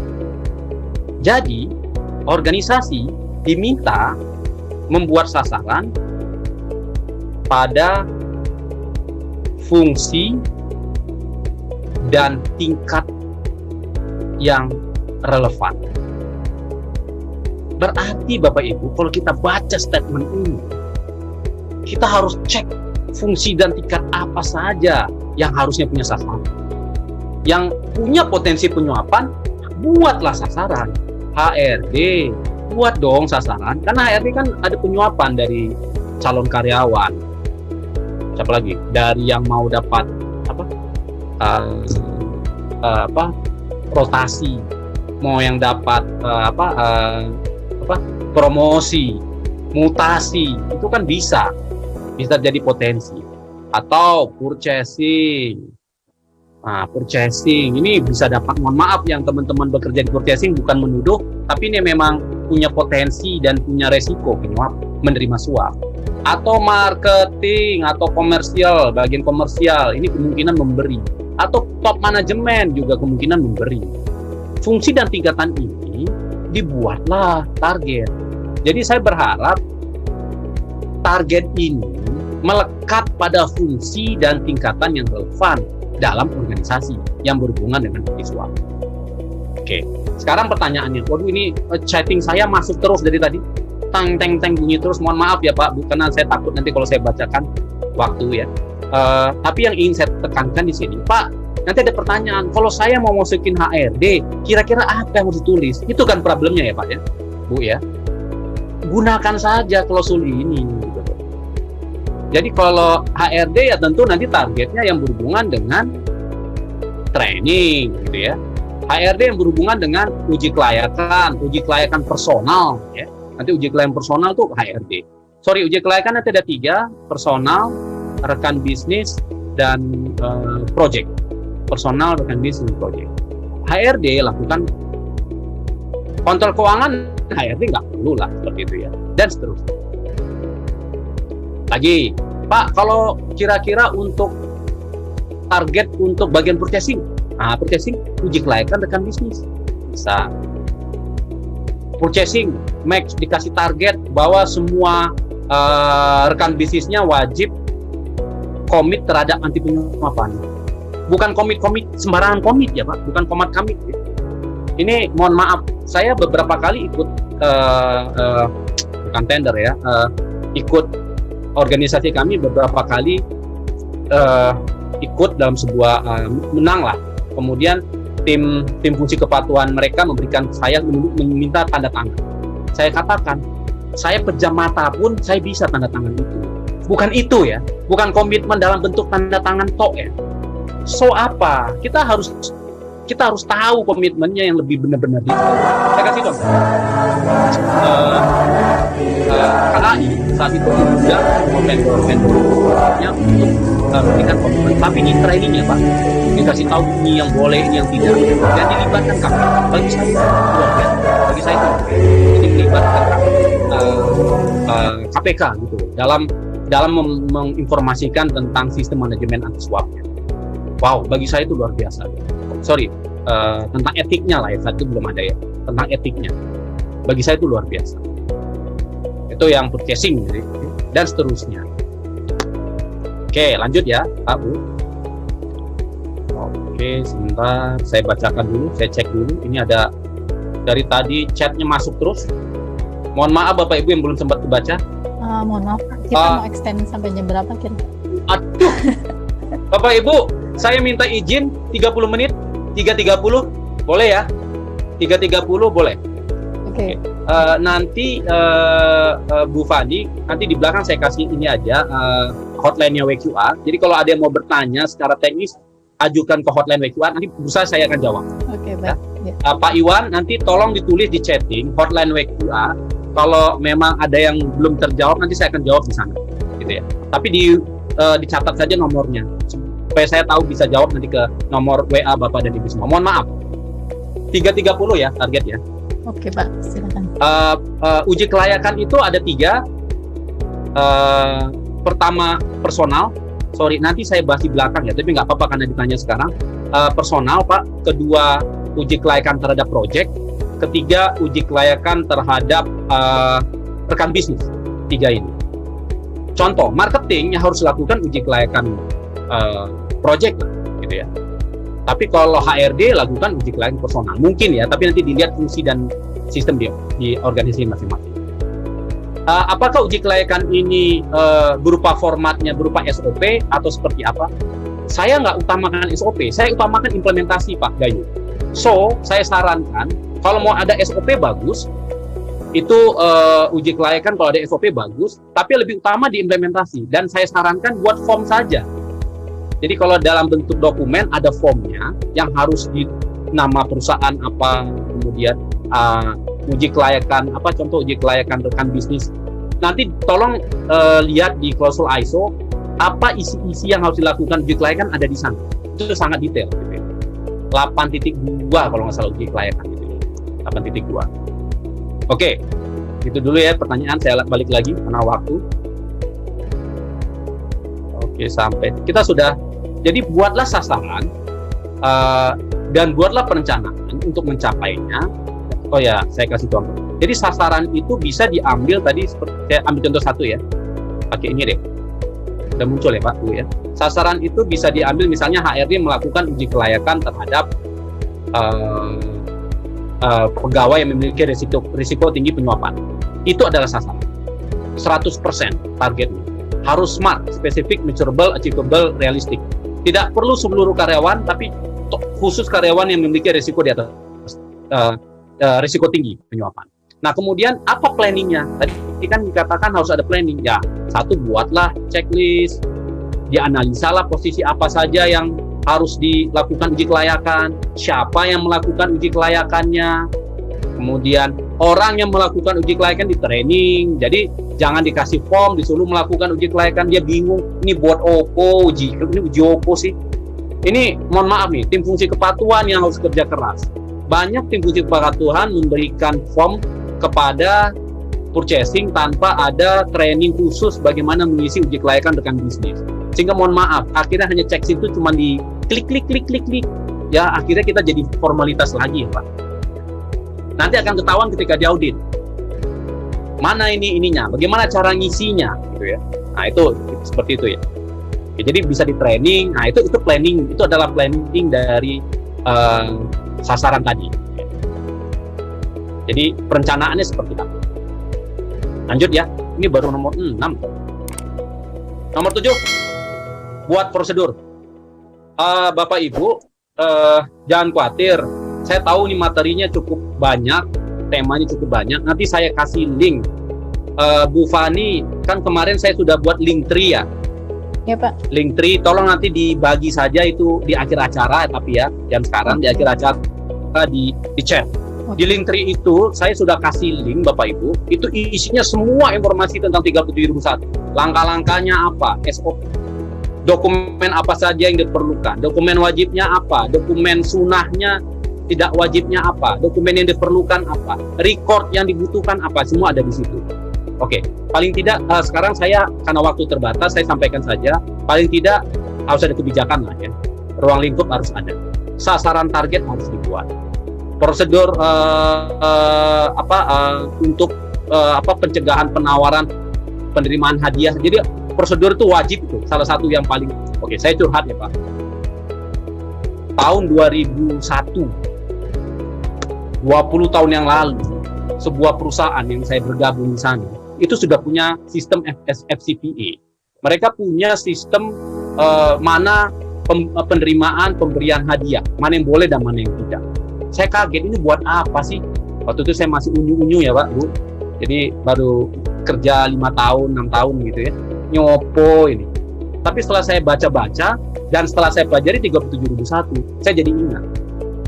Itu luar biasa prosedur. Dan Ibu Bapak tahu, prosedur itu ditrainingkan full day 1 hari. Jadi ditrainingkan semua karyawan, mana yang boleh, mana yang tidak. Ketika mentraining cepat Pak, tapi mohon maaf, tanya jawabnya yang setengah hari. Orang IT nanya, kalau saya datang ke vendor, kemudian orang vendor kasih teh, boleh apa tidak? Saya datang ke vendor, kemudian dia kasih sesuatu, bungkus laptop, tas laptop, boleh apa tidak? Wow, itu luar biasa. Oh boleh, saya boleh menerima makanan yang wajar. Tapi ketika saya sedang menentukan vendor, boleh atau tidak? Oh, itu ada di ini ya, ada di prosedur penerimaan. Dan tolong nanti ketika membuat prosedur follow ke regulasi Indonesia ya Pak. Itu contoh dokumen. Contoh recordnya seperti apa? Recordnya misalnya tanda bukti penerimaan kebijakan gitu ya, penilaian resiko setiap area, itu ada hasil uji kelayakan. Nah, sekali lagi, hasil uji kelayakan personal, hasil uji kelayakan, mohon maaf ya Bapak Ibu, wajib 3 ini wajib. Personal, walaupun ada yang mengatakan Pak tergantung, boleh-boleh aja, nanti open to discuss kita. Karena saya melihat project personal dan uji kelayakan rekan bisnis ini sebenarnya minimum requirement. Kalau kita pelajari, mungkin orang-orang legal pelajari, itu masih banyak uji kelayakan yang lain sebenarnya. Tapi di 37.1 cukup diambil yang 3 ini. Jadi sebenarnya itu hal yang minimalis sebenarnya diizinkan oleh ISO gitu ya.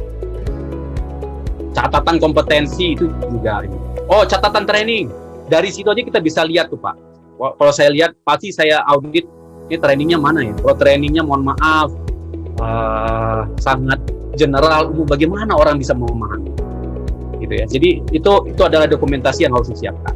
Jangan khawatir, nanti dikasih Bu Fani link tree-nya, ada linknya, di Bapak tinggal klik, jelas tertulis apa prosedur-prosedur yang harus ada di ISO 37001. Lanjut ya. Membuat program sosialisasi, nah ini yang susah. Kita sudah buat prosedur, buat segala macam ini, tapi tidak gampang membuat pelatihan. Banyak sekali organisasi melakukan training terlalu general kalau saya lihat. Pelatihan 37.001 itu ya pemahaman secara umum, bahkan mungkin materi ini juga dijadikan materi training gitu ya. Harusnya ada tema tentang sosialisasi tentang 37.001, tapi ada juga sosialisasi tentang dokumen-dokumen internal. Apa itu? Paling tidak saran saya harus ada jam khusus sosialisasi tentang hadiah, penerimaan hadiah, keramat tamahan, donasi, mana yang boleh dan mana yang tidak. Jadi Ibu Bapak, itu tidak gampang. Itu dalam real kehidupan sehari-hari kita pasti berhubungan dengan itu. Kedua, sosialisasi ini bukan hanya internal, tapi juga eksternal. Sekali lagi, eksternal bukan hanya tanda tangan sambil tutup mata kemudian selesai, tapi juga dia harus tahu siapa yang bertanggung jawab nanti kalau ada apa-apa, ada penyuapan, pihak eksternal siapa yang ditunjuk gitu. Jadi ini benar-benar komitmen tentang prosedur, resiko suap di training. Saya menyarankan resiko suap itu di training, kemudian diminta teman-teman di lapangan membuat sendiri gitu ya. Bisa cara online lah sekarang, bisa pakai Google Form, sehingga teman-teman bisa tahu. Kalau tiap nanti suap yang buat, dia kan tidak merasakan di lapangan. Gitu ya. Ketika di lapangan ternyata harus ketemu ini, harus ketemu ini, tidak tahu. Sehingga tidak komprehensif. Ada resiko yang dibuat dan seterusnya. Oke, lanjut. 9. Nah ini ya. Ini saya tulis aja copy paste dari konsul. Ini copy paste dari konsul ini ya.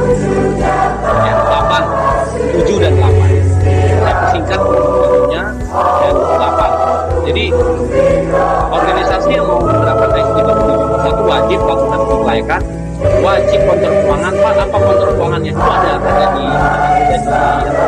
ada di klausul ISO. Jadi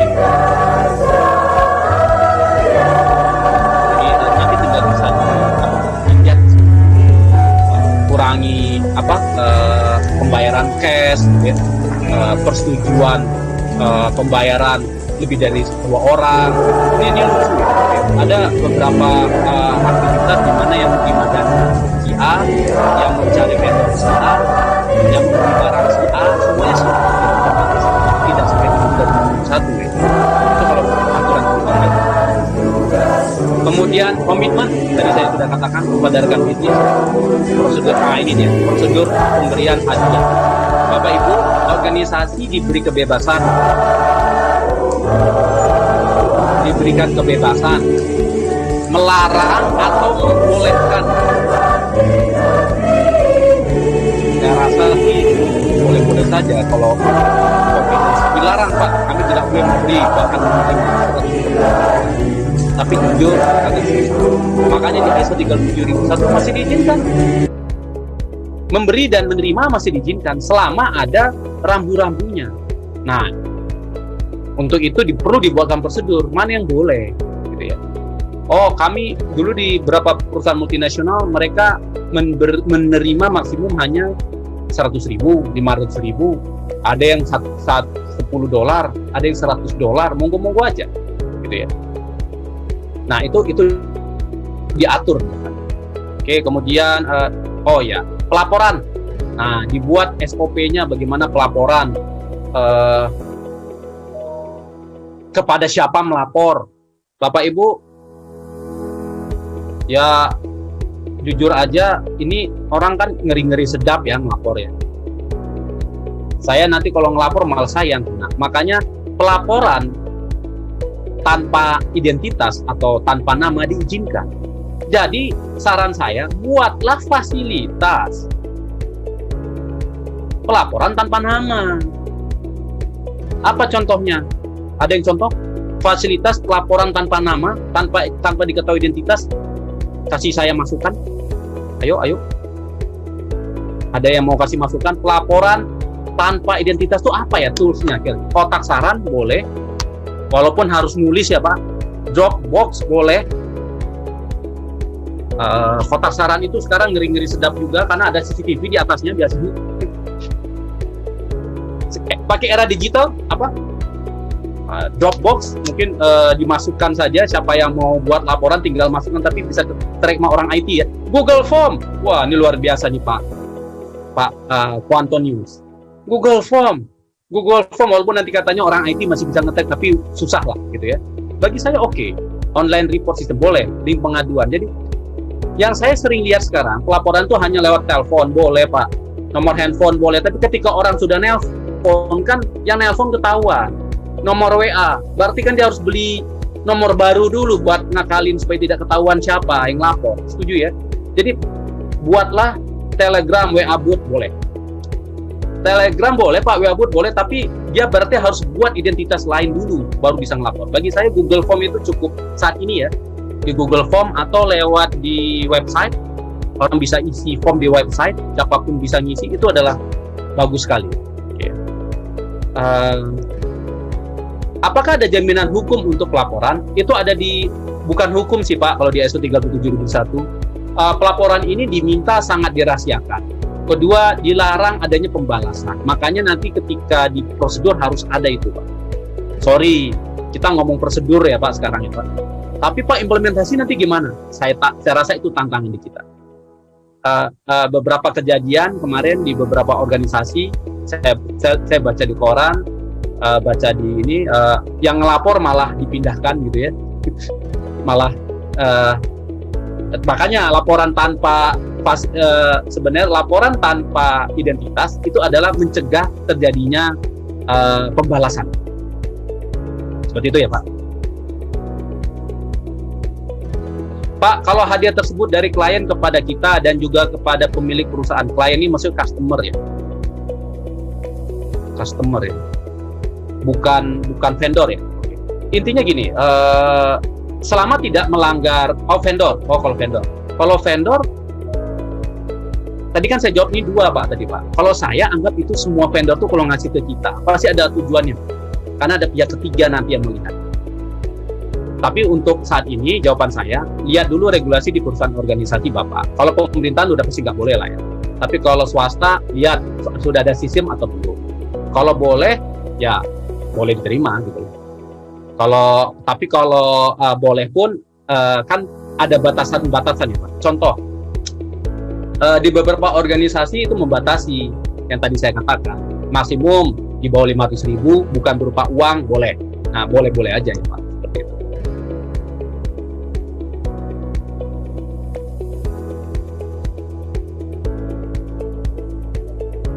Pak, kalau ISO yang lain, oke. Pak, apa beda IRCA dengan PCB? Intinya ini sama-sama badan ya Pak. Badan yang komunitas. Kalau IRCA dia komunitas auditor lah. PCB dia badan private. Dua-dua ini badan-badan private, asosiasi ya. Nah, jujur kalau saya katakan, pertanyaan seperti ini. Kenapa kalau ISO yang lain, ISO lain trainingnya dari IRCA ya Pak? Tapi kalau lead auditor 37.001 dari PCB. Jujur saja, CQI dan IRCA itu kedudukan di Inggris Pak. Mereka jujur agak konservatif dan mereka itu agak lambat. Beda dengan PCB yang cepat. Jadi ketika ada lead auditor 37.001, CQI dan IRCA itu tidak sampai sekarang belum, sepengetahuan saya ya, belum develop lead auditor untuk 37.001. Saya tidak tahu apakah karena mereka implement Bribery Act ya, kuat sehingga mereka tidak terlalu tertarik mengembangkan 37.001. Karena di Inggris yang mandatory Bribery Act itu regulasi anti etik mereka ya. Nah, tapi sementara memang saat ini ISO 37.001 baru lead auditor baru dari PIC. Oke, sebentar ya, saya lanjutkan. Pertanyaan banyak sekali. Ibu, berapa menit lagi? Sudah 3:23 Pak. Sebentar ya. Jadi ini wajib dilakukan Bapak Ibu semua yang mau implementasi. Pak, saya nggak paham itu apa satu persatu. Nanti baca di artikel kita. Ada saya tuliskan di sana, kemudian link tree dibagikan oleh Bu Fani, plus bisa baca nanti di persyaratan ISO 37.001. Lanjut. Setelah itu kita lakukan pelatihan auditor internal. Nah, saya ingin internal auditornya jangan kayak, mohon maaf, jangan formalitas audit. Seorang internal auditor harus kuat di pemahaman ISO 37.001 dan regulasi. Ingat ada dua ya Pak. Ada dua audit kriteria yang wajib mereka kuasai. Satu, pemahaman 37.001-nya. Kedua, regulasi di Indonesia. Paling tidak pedoman gratifikasinya KPK, pedoman penerimaan gratifikasi KPK dia tahu gitu loh. Mana yang boleh, mana yang tidak. Sehingga ketika dia melakukan audit dia bisa paham. Jadi mohon maaf, lakukanlah pelatihan yang benar-benar kuat bagi seorang internal auditor memahami persyaratan 37.001 dan regulasi. Oke, sebentar, baca bentar ya.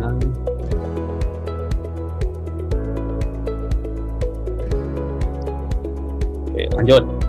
Nomor 11. Nah, setelah kita audit, baru kita lakukan monitoring, Pak. Pengukuran, analisis. Ini mohon maaf, ini klausul 9 lah. Saya rasa saya tidak akan terangkan satu persatu, tapi paling tidak Ibu Bapak tahu yang diukur tuh kinerja. Tadi kan ada kinerja, sasaran, anti suap diukur, dia monitor, gitu ya. Dia analisa, dievaluasi, gitu ya. Kemudian dicek apakah due diligence-nya dilakukan, uji kelayakannya dilakukan, pelaksanaannya benar-benar real apa tidak, atau hanya checklist yang hanya diklik selesai gitu ya. Kemudian ditelepon lah vendornya ditanya, Pak dulu pernah di training tentang anti suap apa tidak, Bapak tahu nggak kami boleh ini tidak boleh. Jadi seorang internal auditor harusnya kuat sekali gitu loh ketika nanti mau melakukan evaluasi gitu ya. Jadi ini monitoring, pengukuran, analisis termasuk internal audit. Yang agak unik Bapak Ibu, salah satu evaluasi adalah tinjauan fungsi kepatuhan. Ini suka lupa nih. Tinjauan itu bukan hanya dari top manajemen. Jadi tim fungsi kepatuhan wajib melaksanakan tinjauan terlebih dahulu. Ya, ini di klausul 9.4. Jadi jangan lakukan 9.3 dulu. 9.3 kan top management review ya. Pak, kenapa yang 9.4 terlebih dahulu dilakukan? Karena ini high level structure, nggak mungkin 9.3-nya 4 ini jadi 9.3 nanti merubah high level structure. Tetapi tim fungsi kepatuhan harus lakukan terlebih dahulu evaluasi, baru dia laporkan nanti kepada top management. Lanjut. Kemudian baru evaluasi dari top manajemen. Bapak Ibu, ini detailnya nanti tolong baca saja di 9.4. Di artikel saya nanti 9.3 ini. Di artikel saya nanti akan ada detail apa input, apa agenda, ya evaluasi lah hasil internal auditnya, sumber dayanya cukup apa tidak, kemudian apa outputnya. Di sana ada sebut detail, jadi bisa dibaca di sana. Dan terakhir melakukan koreksi dan tindakan berbeda. Saya tekankan koreksi ada dua Bapak Ibu. Koreksi karena ada problem, kemudian koreksi karena memang continual improvement. Dua-dua ini wajib dilakukan dan harus di-report. Contoh problem apa? Ternyata due diligence uji kelayakan terhadap rekan bisnis belum dilakukan. Itu problem. Maka apa ditanya? Kenapa problem? Kami nggak ngerti Pak. Oh kenapa nggak ngerti? Ya kami belum tahu, kami belum punya formnya. Ya udah kita buat formnya, kita training mereka. Nah seperti itu ya. Atau uji kelayakan terhadap direktur HRD belum dilakukan, karena selama ini dilakukan hanya uji kelayakan terhadap area lain dilakukan oleh HRD. Tapi direktur HRD sendiri siapa yang melakukan uji kelayakan? Berarti kan harus dicari problem solvingnya. Ya udah tentukan apakah dilakukan oleh top manajemen seperti itu ya. Jadi tadi saya katakan uji kelayakan personal dilakukan oleh HRD. Dia lakukan tuh terhadap semua karyawan yang memiliki risiko tinggi. Tapi manajer atau direktur HRD sendiri belum dilakukan. Karena kan HRD juga risiko ya, seperti itu. Nah, dilakukanlah koreksi dan preventive action. Plus dilakukan perbaikan yang berkelanjutan. Apa contoh perbaikan berkelanjutan? Bagi saya Pak, Bu, transaksi yang online, transparan, itu sebenarnya sudah sangat luar biasa. Jadi harusnya semua sistem itu sekarang sudah tidak ada isi-isi form lagi ya. Form masih ngisi tapi dalam bentuk digital. Jadi tidak perlu datang orang gitu ya, tidak perlu ketemu orang, pembayaran dilakukan lewat digital. Itu bagi saya sebuah ini ya. Sekarang apalagi kayak auditor bagi kami itu boleh melakukan audit secara remote ya Pak. Jadi kami juga sebenarnya itu mengurangi resiko. Kalau saya datang ke tempat Bapak, Ibu kan kadang-kadang mohon maaf mungkin ada keramah-tamahan yang harus saya terima atau tolak gitu ya. Itu resiko bagi saya. Tapi dengan lakukan online itu mengurangi resiko itu gitu loh. Jadi audit sertifikasi secara online itu dimungkinkan saat ini gitu ya. Saat ini. Oke, jadi ada 13 langkah yang harus diterapkan. Oke, sebelum saya kesimpulan, saya mau baca dulu beberapa pertanyaan. Apakah PCB bisa sertifikasi LAC ISO lain? Bisa, Pak. Bisa. Bapak bisa buka nanti websitenya PCB. Ini banyak sekali pertanyaan, sebentar. Saya jawab yang secara teknis dulu ya, Pak. Sebentar. Oke, ini. Atau nanti sisanya mau masuk ke chat WhatsApp atau Boleh. Boleh, nanti kalau ada saya lewat chat. Ibu Bapak, karena waktu, ini pertanyaan banyak sekali. Yang belum terjawab bisa ditanya lewat hotline. Tolong Mas Iwan dibagikan hotline di chatting ya Pak. WhatsApp hotline-nya WQA. Insya Allah kita akan follow up ya. Kan ada 3 hari libur ya Bu Fani ya? Ya. Bu Fani yang jawab tuh 3 hari. Oke, kesimpulan. Karena waktu juga, waduh, jam 3.30 ya. Intinya Bapak Ibu, ISO 37001 dirancang untuk membantu organisasi dalam menerapkan sistem manajemen audit swab. Standar ini intinya ada langkah-langkah ya diterapkan dalam mencegah, mendeteksi, dan mengenai swab. Jadi Bapak Ibu, kalau bagi saya the best mencegah adalah hilangkan potensinya.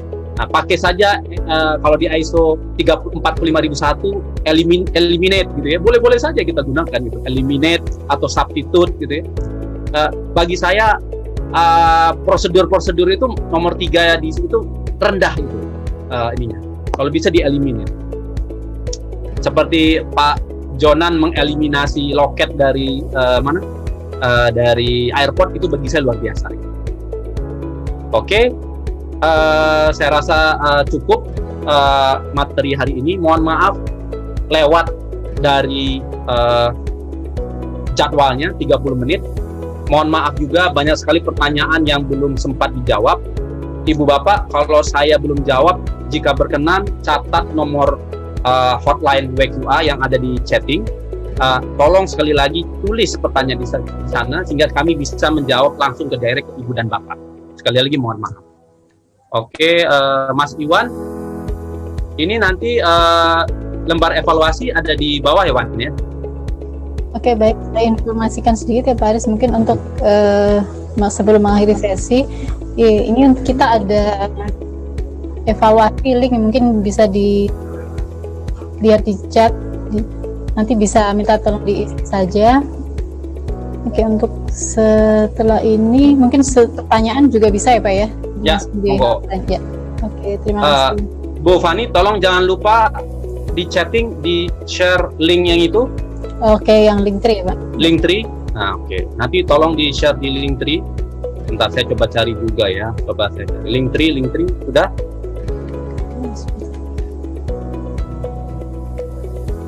Oke.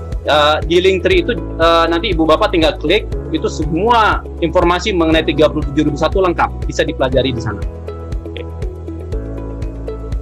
Dan kalau ada yang butuh pertanyaan bisa juga nanti masuk lewat Linktree.